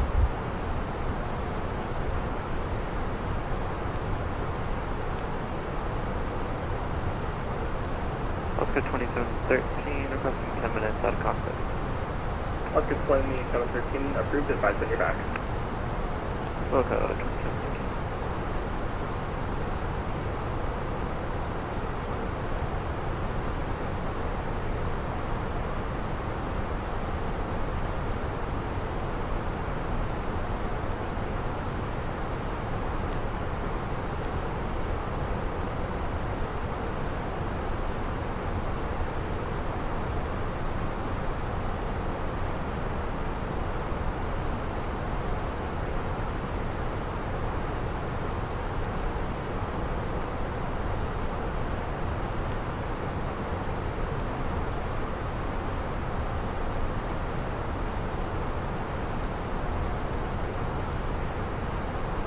United 8223, expect vectors, RNAV Yankee, runway 10 left approach. It's for expect vectors, RNAV Yankee, runway 10 left approach, United 8223.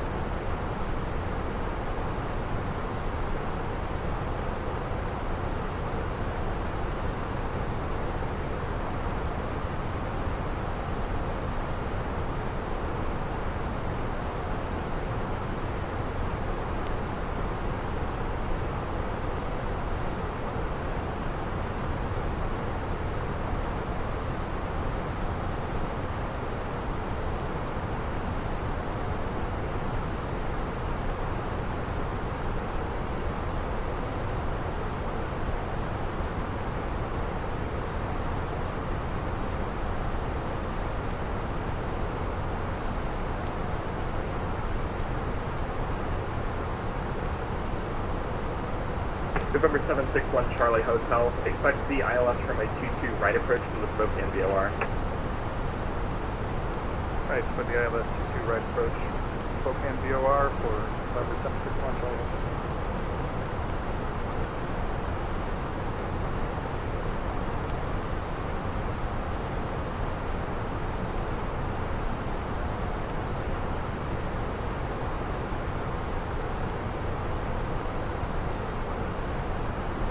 Hey, Calvin. Hope you're doing well, my friend. Thank you for stopping by.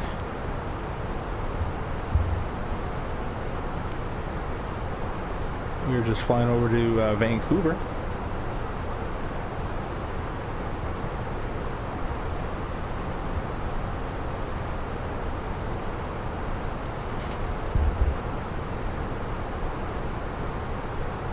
Bridge 3511 Heavy, welcome to McCourt, taxi to parking via Echo Hotel.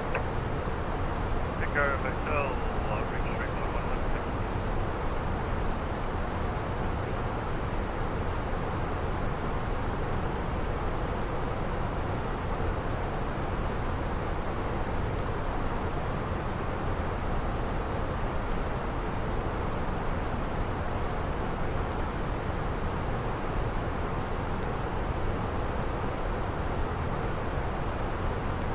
Yes, sir. Empire 350. We're ready for taxi. Empire 350, runway 16 left, taxi via Alpha Charlie. Alpha Charlie, runway 16 left. Empire 350. Seattle Center, Canada 568, requesting lower.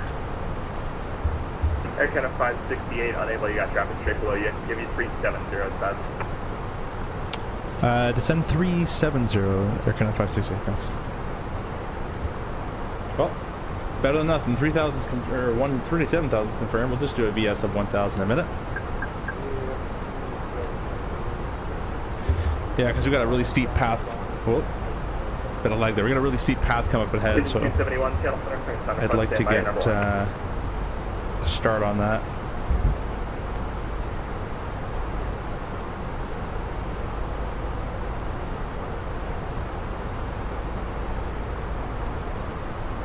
Collision 271 for the Las Vegas International Airport via the Colchum 2 departure. That is filed. Climb via SID, except maintain 3,000.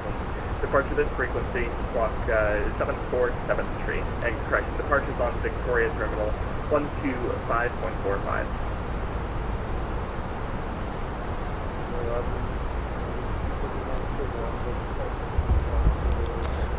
About the Moza MTQ throttle quadrant the other day. Ready for it, I guess, so I can give it a try.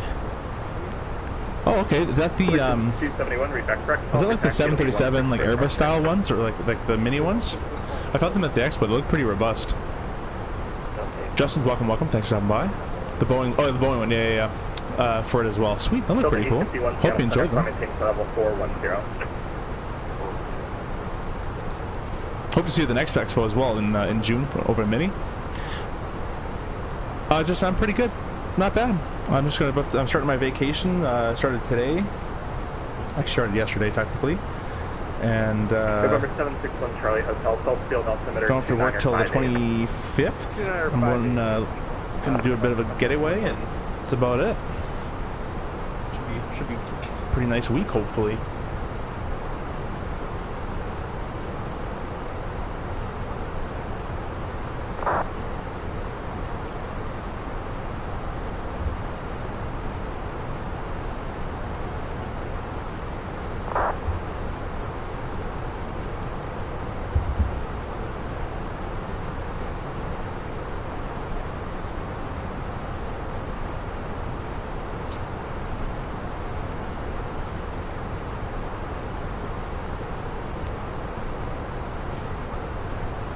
Air 100569, contact Vancouver, approach 128.6 today. 128.6 today. 28.6 will be next for us. Dom ahead of us just got that. Appreciate you, Dom, flying, by the way. It's pretty new. It's HOTAS style, but default, so perfect for DCS. But they offer Airbus and Boeing levers if plug and play, so perfect for me when I go to DCS binge. Yeah, you know what? I'm slowly starting to get back into DCS as well.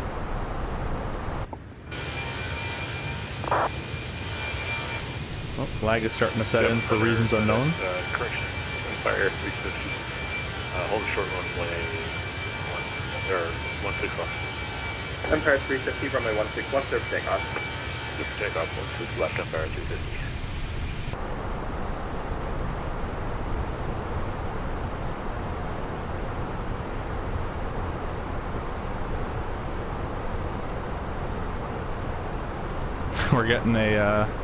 We're getting a resolution here.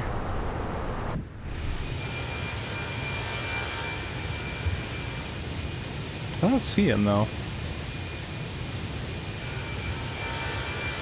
In real life, obviously, you would have to follow that, but in the flight, yeah, he's right here.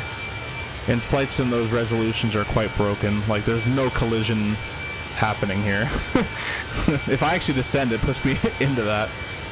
So, actually, sorry, it wants me to climb. And Seattle Center, Alaska 1107. We're gonna stay. With Foxtrot. We're gonna stay here. Alaska 1107, Seattle Center, push to the green line approved, tail northeast.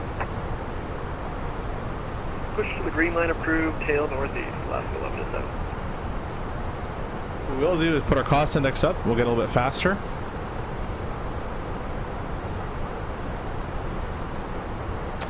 Not flying the CRJ for once. Yeah, man. We don't always fly the RJ. You can check out the lives and videos and stuff. We fly different things all the time. We're in the 340 a bit a while ago as well.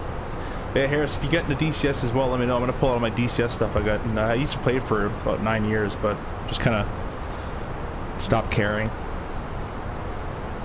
But might get into it again.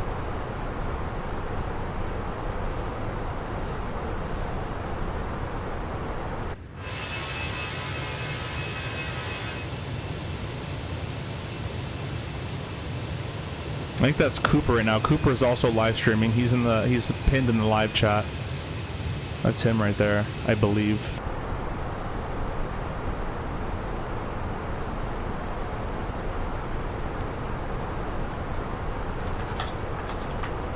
Delta 560, runway 16 left, line up the main. 16 left, line up the main, 560.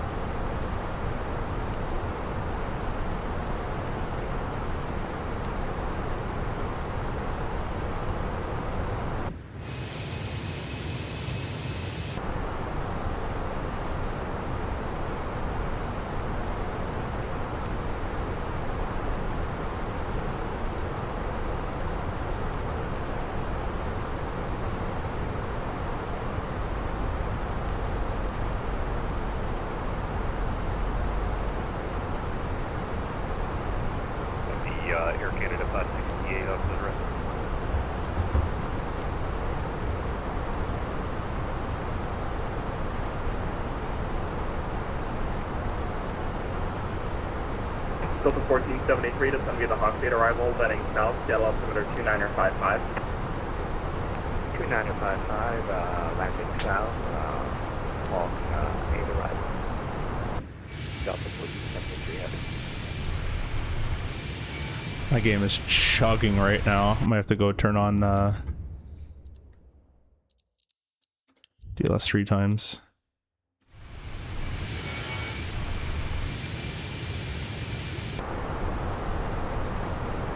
There we go.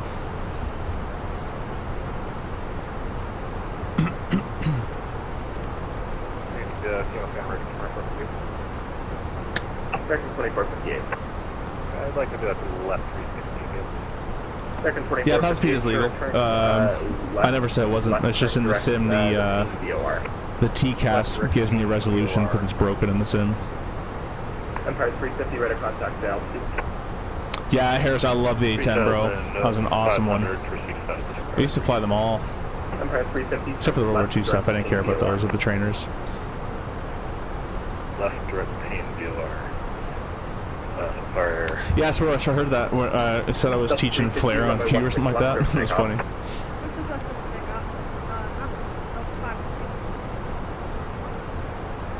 United 8223 to set and maintain 4,000. There's Cooper going. Clear I was never not clear of a conflict. You just thought it was going to be a problem.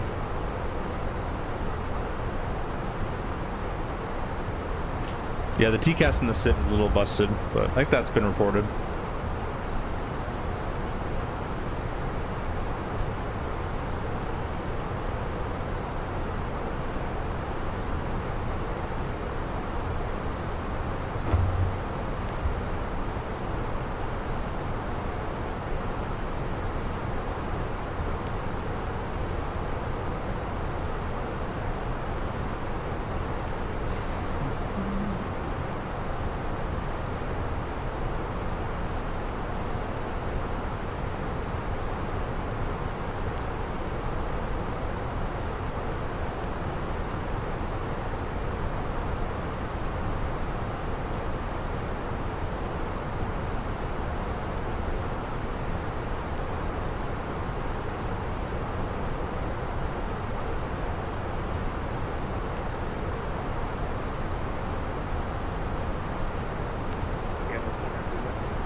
Aircraft 591, Seattle Center, no worries, squawk 3102.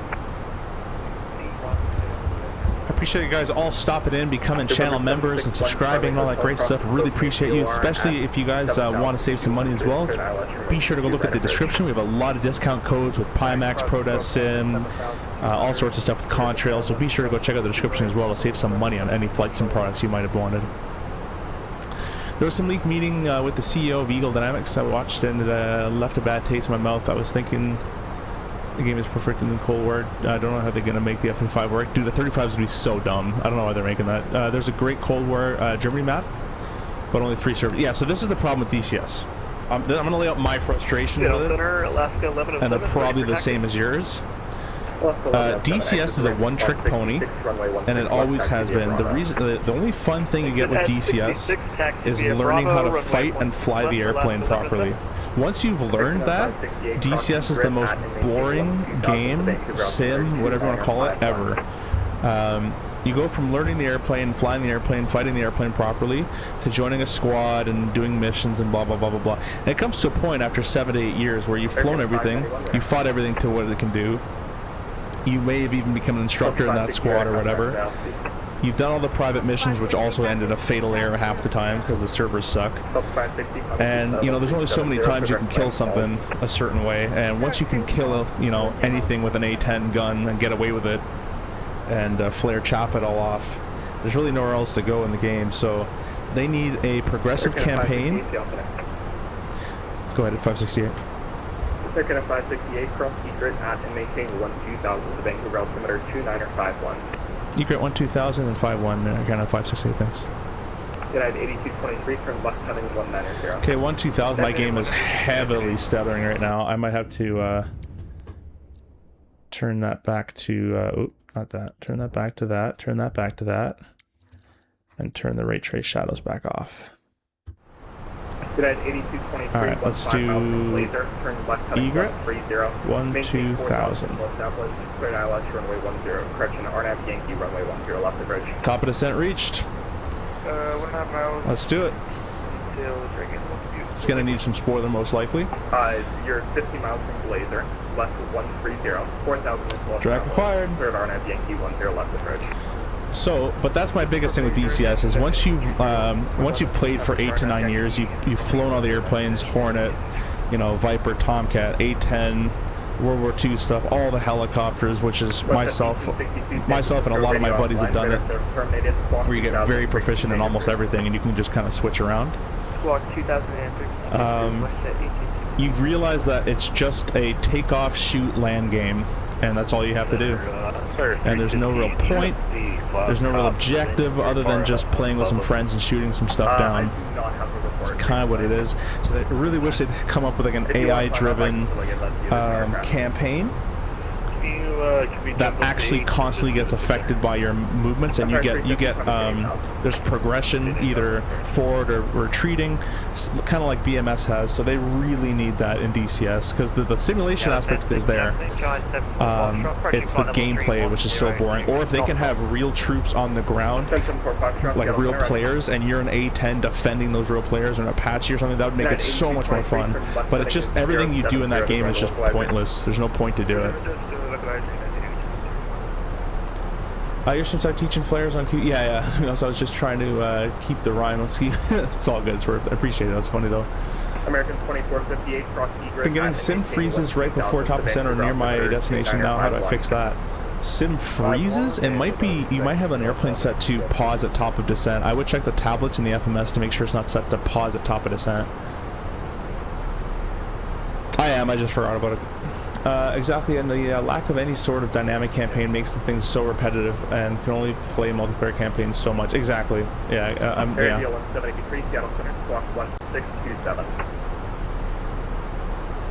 No, really, dynamic campaign they've been working on is single player only. I think it's one day. That's so stupid.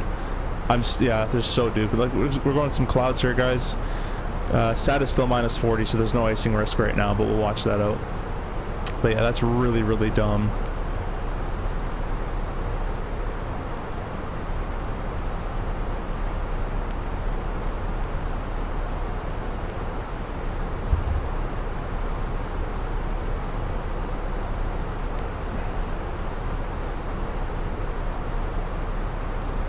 I'm going to keep it at Mach 0.74 here, just so we can keep it going. Deal 173, better contact.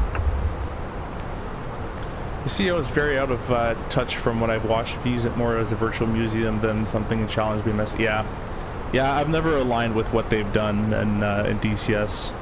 Again, I've been there since 2015, so I was there when the two, it was just A10 and K50.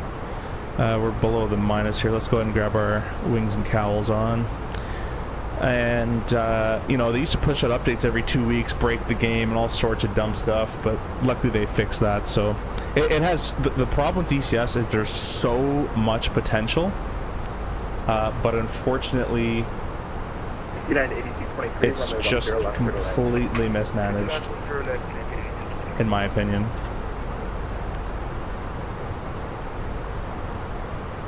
November 818 Zulu, cross Disco at and maintain 5,000, the Victoria altimeter 2950. Victoria altimeter 2950, cross Disco at 5,000. Air Canada 591, cross Disco at and maintain 5,000, the Victoria altimeter 2950.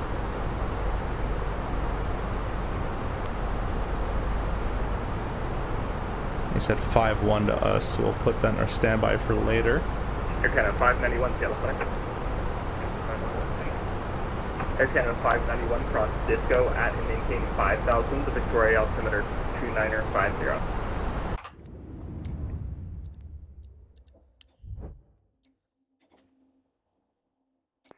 Sorry, Air Canada 591, say again? Air Canada 591, cross Disco at and maintain 5,000, the Victoria altimeter 2950.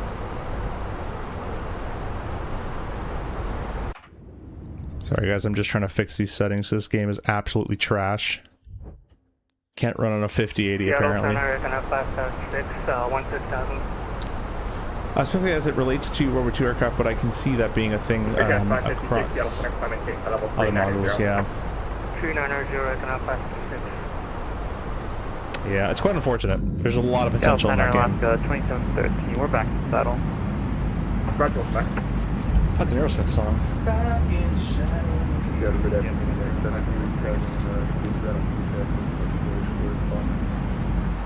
Two aircraft for one. Yeah, they're correction, Alaska 1107, runway 16 left, clear for takeoff. Clear for takeoff, Alaska 1107.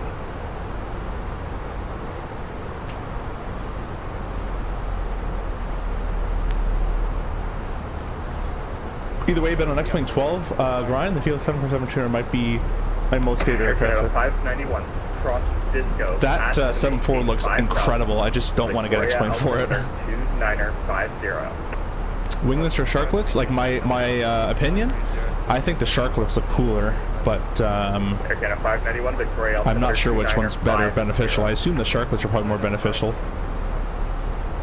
as they have switched to those, but I'm not sure.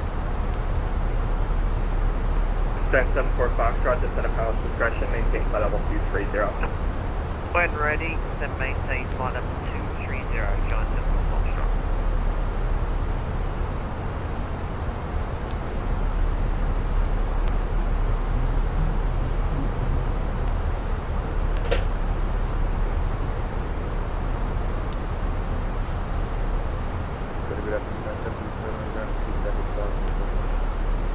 United 737, Seattle Center, push on the Whiskey approved. Egret has a crossing speed of 280. So we'll go ahead and manually do that.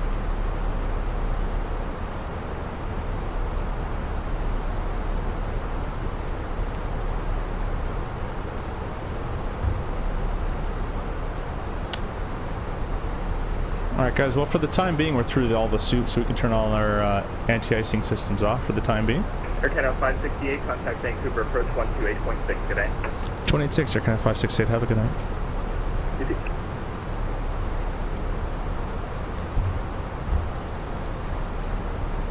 Vancouver, Air Canada 568, 20 descending 12,000 egret. Air Canada 569, turn right heading 050, play dial, that's blue, great. Reckoning 0500, ILS. Air Canada 103, descend 8,000. We'll check on it in a second here. It seems kind of easy. 568 Vancouver Terminal. Hello, 08 left information, Yankee Jack near Vancouver. Altimeter 2951, fund Island Zulu. Approach, descend 10,000. Okay, descend 10,000 and 2951, and we'll expect the ILS Zulu 8 left. Air Canada 568, thanks. Alright, 10,000 is set and confirmed. Let's go ahead and change all this again.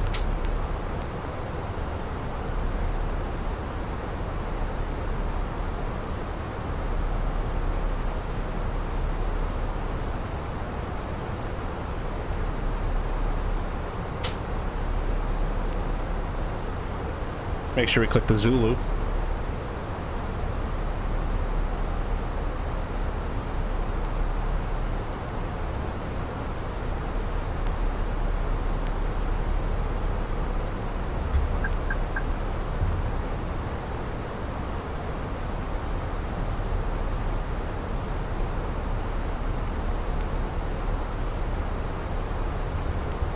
Okay, transition 2951.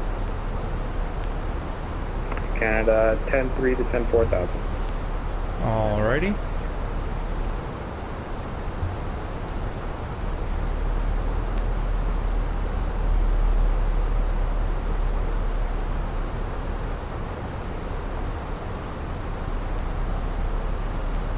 Okay, this is glitching out. Let's go back with this flight plan. Egret. Okay, it's not working. No. 12,000. Man, I hate Airbus so much. Oh my god. 280. Insert that. Descent. VNAV's activated. Cool. Manage speed. Too steep ahead, I don't care. Alrighty, let's do the new perf information as well. The ILS Zulu they want me to do now. 8 left. It's 213.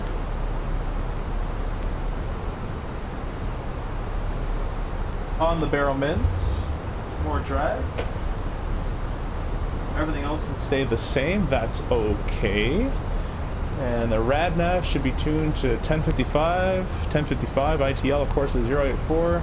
That's close enough. Cool beans.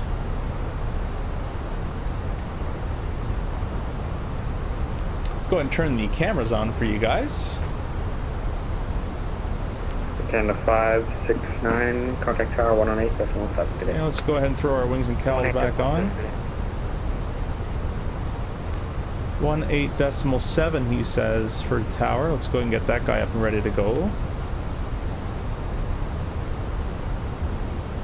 Haven't flown the Airbus in a while, so we'll see how this landing goes. Let's also go ahead and turn off the terrain radar. We'll turn on the weather radar, and we're also going to get the recorder started. American 2458, Vancouver Terminal, hello.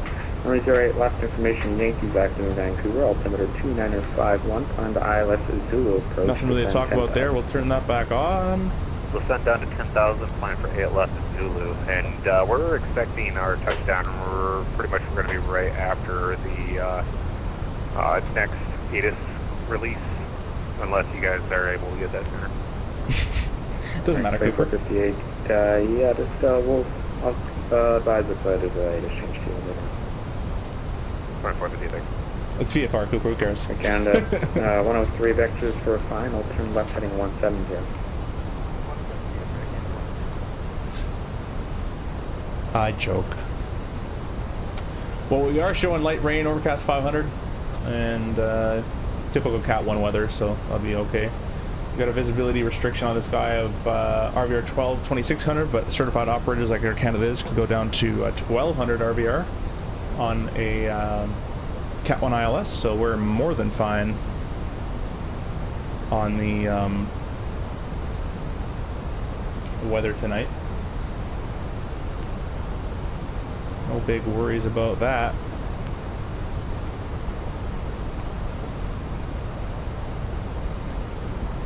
The airplane's having an interesting time with that turn. I wish I could virtually set up X-Wing 12 for you, save the hassle. It's a wonderful aircraft, pretty versatile too. You can use a default XPFMC if you need, which works well. The freighter version drops. That's pretty good. Yeah, I had X-Wing 10 and 11. I was thinking of getting 12. I just really didn't want to bother with it. Just with all the hassle, as you said. It is quite a hassle. Alright guys, it's looking pretty bumpy. Let's go ahead and turn our seatbelt signs on. Oh, my Mobi flight stopped working.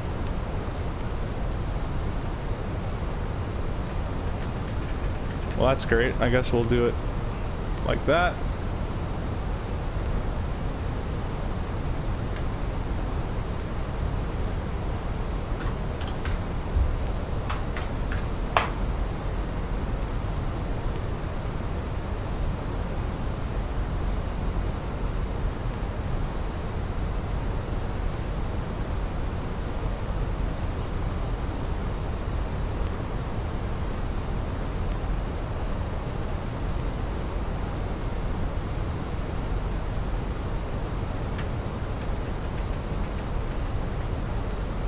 Alright, well the overhead panel is going to stop working, so we're going to turn that off. We'll just use SimApp Pro here.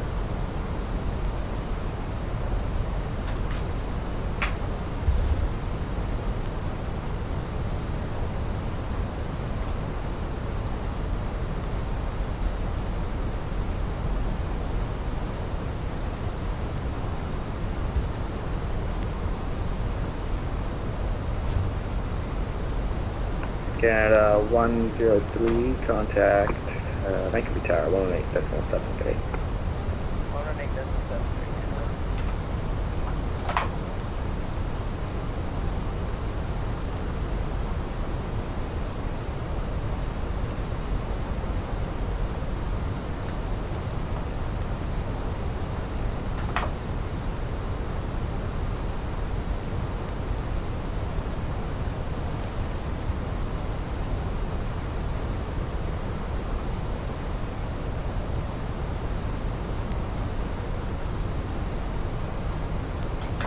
Let's try Moby Flight one more time. By the way, we're handling the, sorry, by the way, are the landing light switches never parallel and always crooked on the 320? Couldn't tell you. I'm going to say they're pretty parallel from my recollection of them. It's kind of like the 7.3 that does the non-parallel stuff. Yeah, this is still not working. My damn Moby Flight.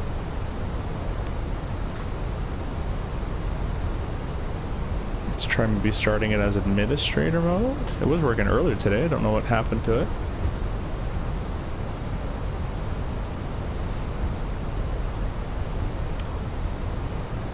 Yeah, they don't like each other, I know, but I need to run my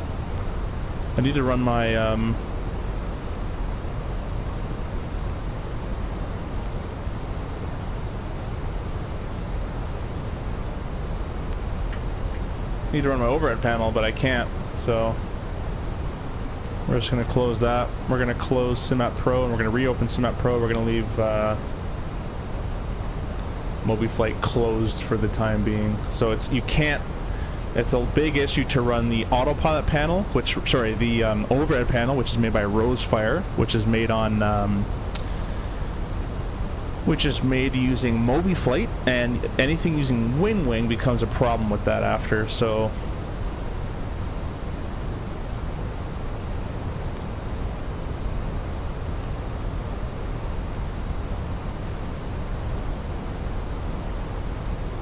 yeah, no, SimMap Pro works just fine. It's the it's getting the other stuff to work properly.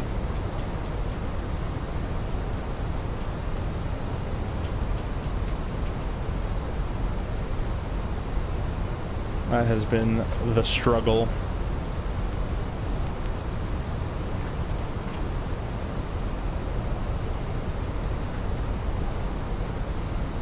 Hey, you're getting another subscriber. Appreciate you, my friend.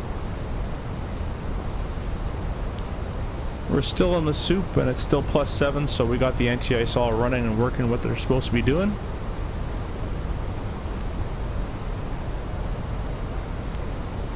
Alt-star.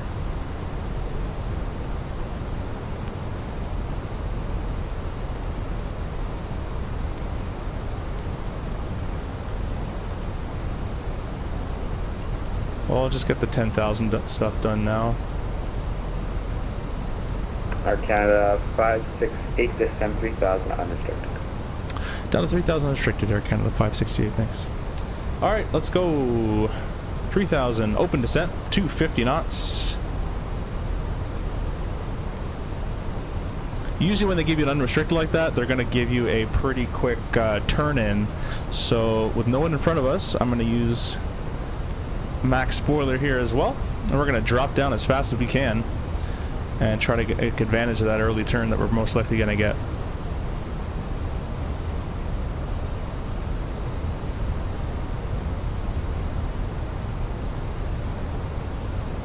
We're almost at +10 on the TAT.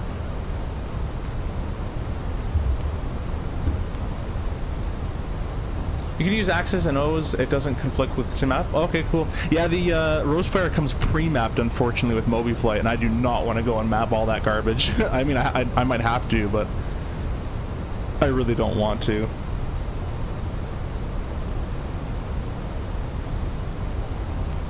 Fuel's looking right on the planned fuel as well, so that's looking pretty good. Looking like to be 3,000 just at that blue mark. So that's looking pretty good as well.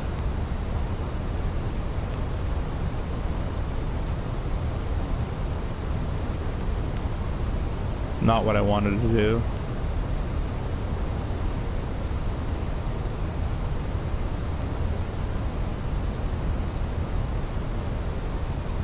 That's what I wanted to do, just lessen the terrain a little bit. Man, these scrolling knobs suck. Work! God, flight sim's so garbage nowadays. There, just wanted a little bit.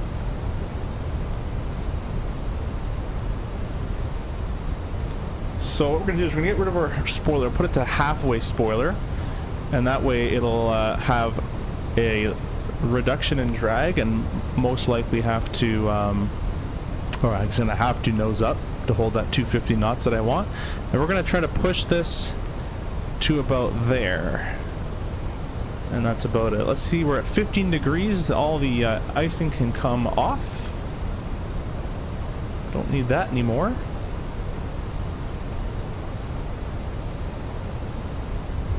I use a Rosefire 107, 107 V2. I can help with it if you decide to go in the route, especially the outputs. Yeah, dude, I just really don't want to map it. Honestly, if I have to map something, I'm just not gonna. I'm just not gonna use it.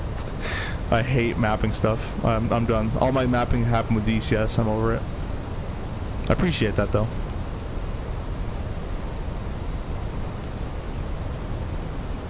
Hoping for this early turn we might get here.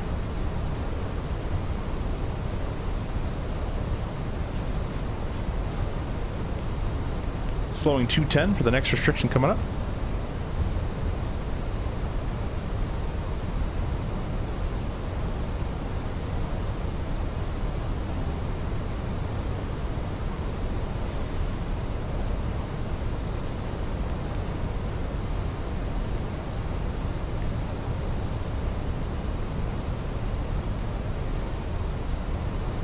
And by the way, guys, I see a lot of people do this where they go to the perf page and they activate approach. We're not going to do that because that's going to immediately go into speed. It's going to bring our magenta down to the ref speed. We don't want to do that right now, but as soon as we intercept the final approach course, it will do it for you automatically, so you don't have to click that. Just leave it alone. Let the Airbus take care of you. It's called a baby bus for a reason.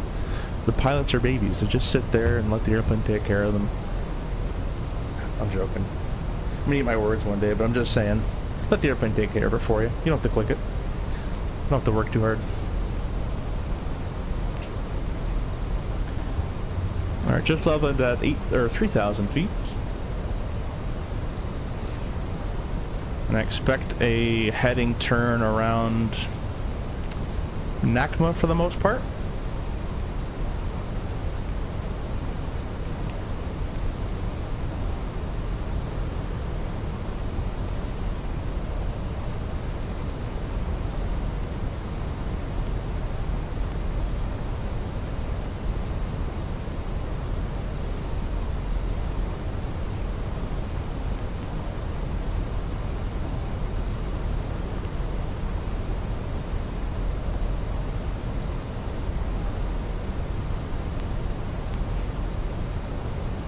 Come on, Vancouver. I guess they are giving me IFR spacing, so... Canada 568 vectors for final turn right heading 350. Right turn 350, Canada 568. Over NACMA is predicted, heading mode 350. Let's go ahead and sequence this FMS a little bit.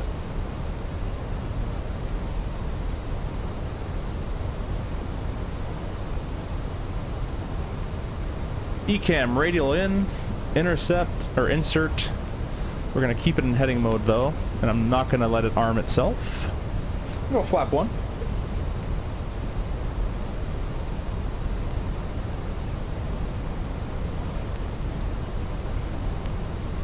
Show ourselves down to 190 roughly.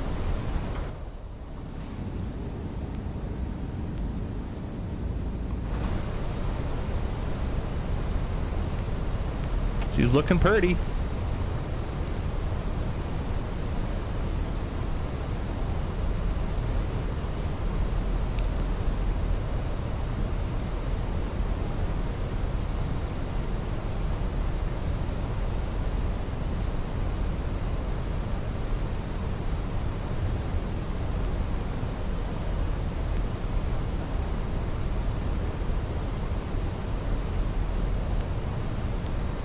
She is looking purty.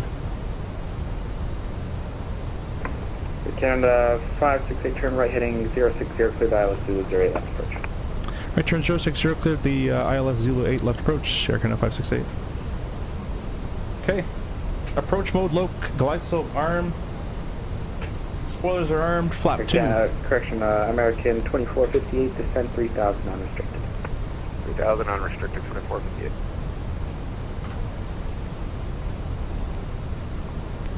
Lokestar.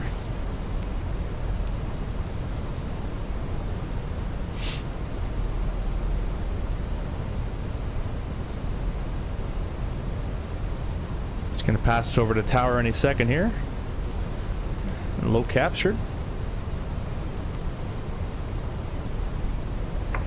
Canada 568, contact tower 118.7 today. 87, have a good one, Air Canada 568. Over to ground, or over to tower, and ground is 1217, which I'll have prepped up here later.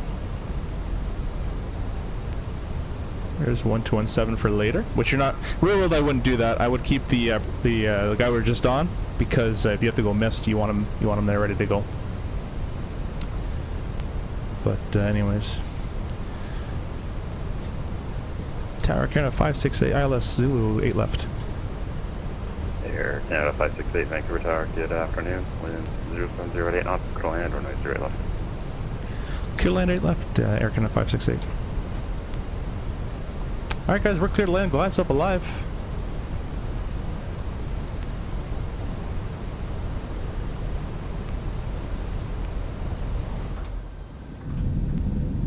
And with this IFR conditions, you want to be stable by 1,000 feet. Some operators might change that, but for us, it's visual stable by 5, and IFR visual by 100 or 1,000 by 100 by 1,000. Let's go ahead and start our replay tool here, guys, which is probably going to cause some lag, but let's give it a try. Major Mark, welcome. Thank you for stopping by, Mr. what am I going to call you? I guess Mr. Major Mark. Thank you. Just finished installing my upgrades. Oh, what'd you get? Let's go gear down. And that's about it for that one. Glide slope star, glide slope capture, confirmed 3 for the miss, 3,000's confirmed. What did you install, Mr. Mark? Mike, welcome. Oh, you're Vancouver Tower. Thank you so much for stopping by, my friend. Thank you. And thank you for giving us the service tonight. Appreciate that. Alright, let's go manage speed, flap 3.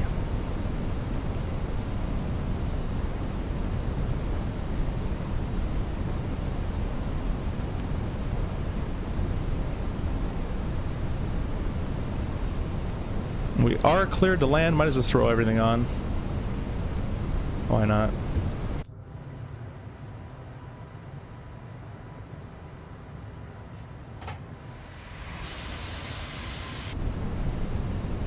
Flap full. There's no reported gusts, so we should be okay.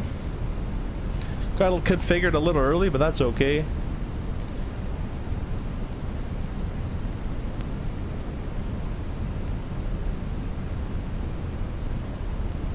Because we're still about 2,000 above ground, so probably in the RJ land I'd be starting to go flap full around 1,500 or so. That's okay. Anyways, landing checklist wise, we got the spoilers armed, seatbelts on, no smoking's on as well. There, it just popped up. And the gears 3 green, as it shows here, even on the panel. I don't know if you can see that. Let me bring this up. There you go. 3 green here, auto brakes low. Everything's going to plan, guys. Get your landing rates in the chat. Be sure to go watch Cooper's landing as well. Cooper's channel is linked in the comments as the as it's pinned at the top of the live comments. So go check out his channel. He's about to land just behind me in a 321.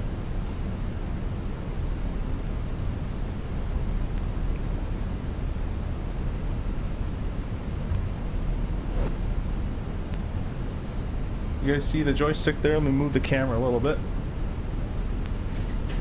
You guys can get a better view. Kind of.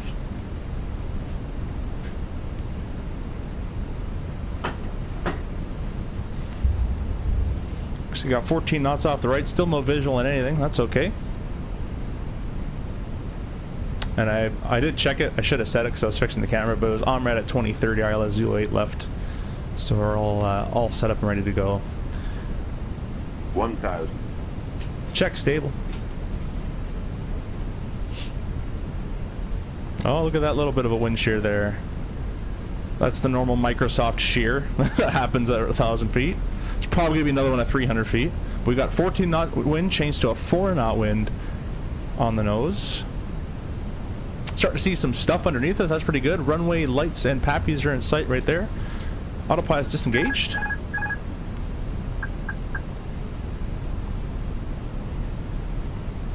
Again, guys, on my channel, I don't go for butterness, especially in this rain. You want to get touchdown zone, center line, and you want to get, in this rain condition, you want to actually get a little bit of more of a firmer landing there, not to hydroplane is the theory behind that. I've never actually seen hydroplaning in real life. I've landed butter and rain, but it's definitely something you want to avoid. So don't always go for the greasy ones, especially in weather like this, guys.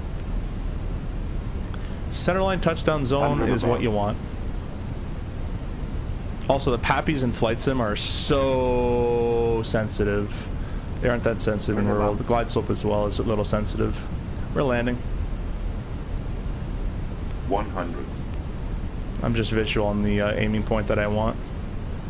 Vancouver Tower, Canada, 278 Heavy, approaching Lima 60 ready to go.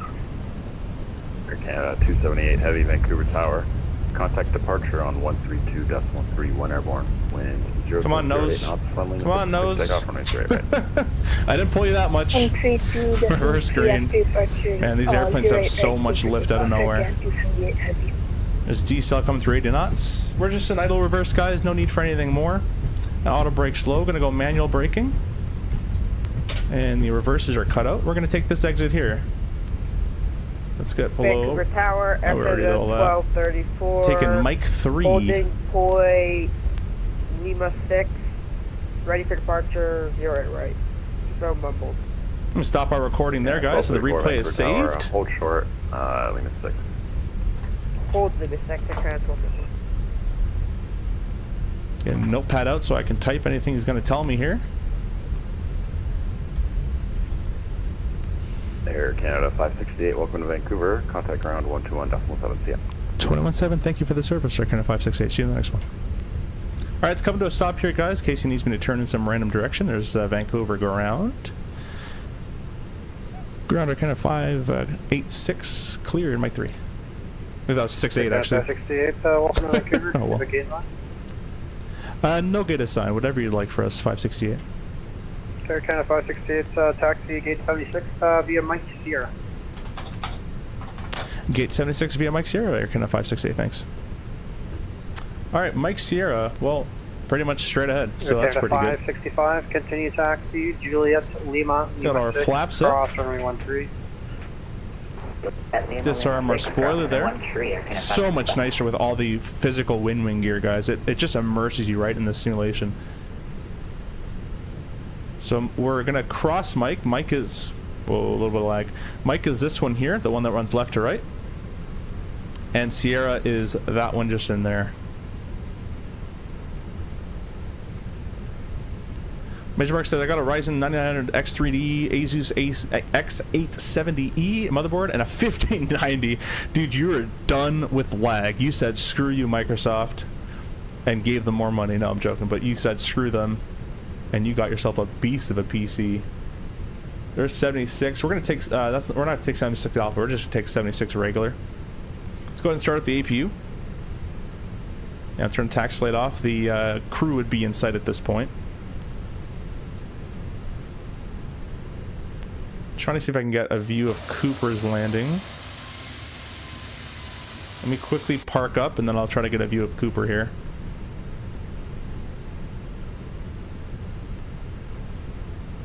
We're going to leave everything on just because the replay is going to cause problems later, so I'm just going to leave everything on. I'm not going to shut down anything. Hope you guys enjoyed the landing.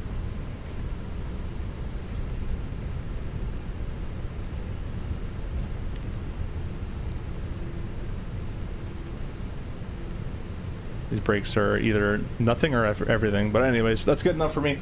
Let's press the parking brake on. Let's go ahead and go outside. I'm trying to see if I can get Cooper's landing here. Cooper is streaming, by the way, guys, so be sure to go check out Cooper's stream and the link that's linked at the top of the live chat. That's a pinned chat. He's a brand new streamer, so go check him out. He has a lot of really cool Winwing stuff as well. So I'm gonna go head over to see if he's on his landing just yet. Okay, 565, contact tower, we'll line 8.7. He's about 4-mile final right now, so he should be coming through the clouds shortly.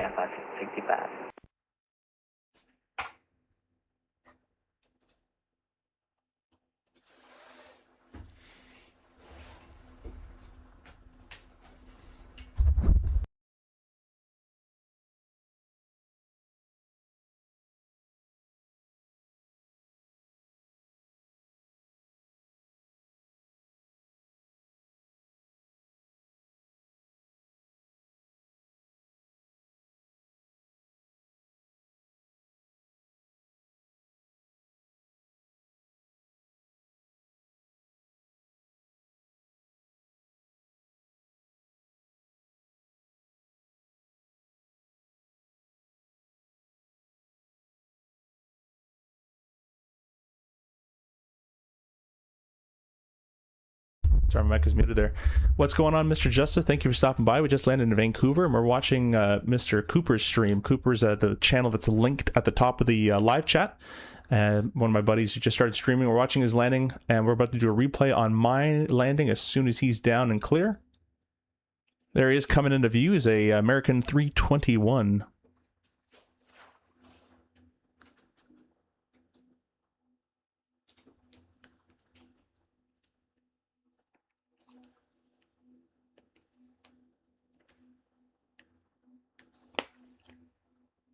If we had to go missed approach there, chat, it would have been right to the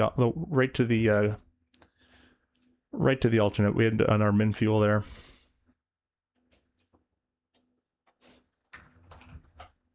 Here comes Mr. Cooper.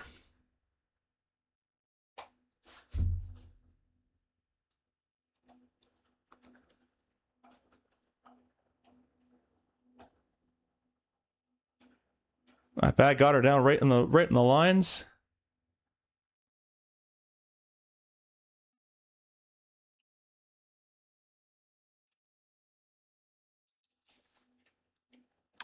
That's all she wrote, guys. So let's disconnect from VATSIM now. And we are going to do our replay. Just a couple replays because I have to get going. I'm actually running a little late. So I'm going to press replay about there. Pause replay. Here's us coming to land right here, guys. And resume.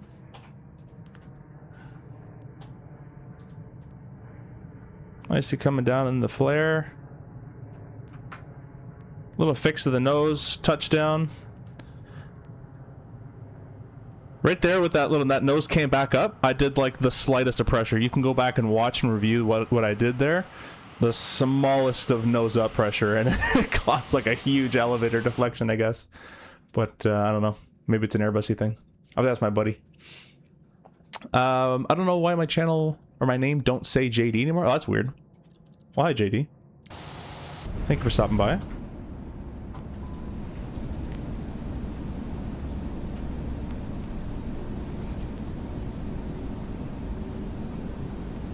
Hopefully you guys approve of this landing.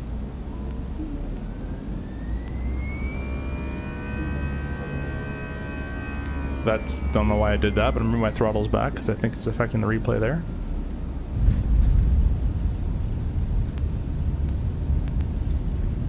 That's not bad. Not bad at all.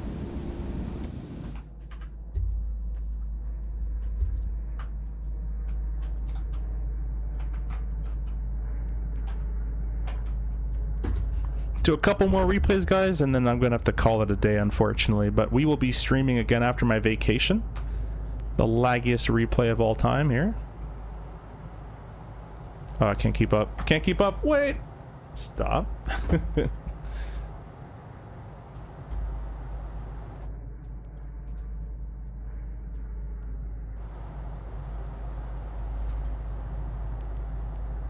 Well, that was sure. I can't wait till Chase Plane's back in this sim, man. I hate having to manually do this.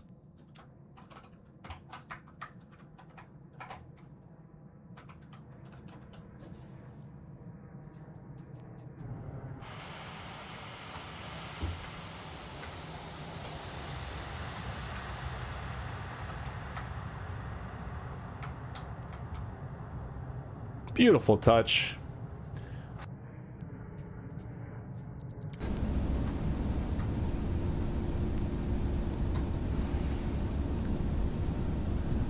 Oh yeah, that right went going to YVC to or YVR. Wait, sorry. Oh yeah, that right. Weren't you going to YVC or YVR?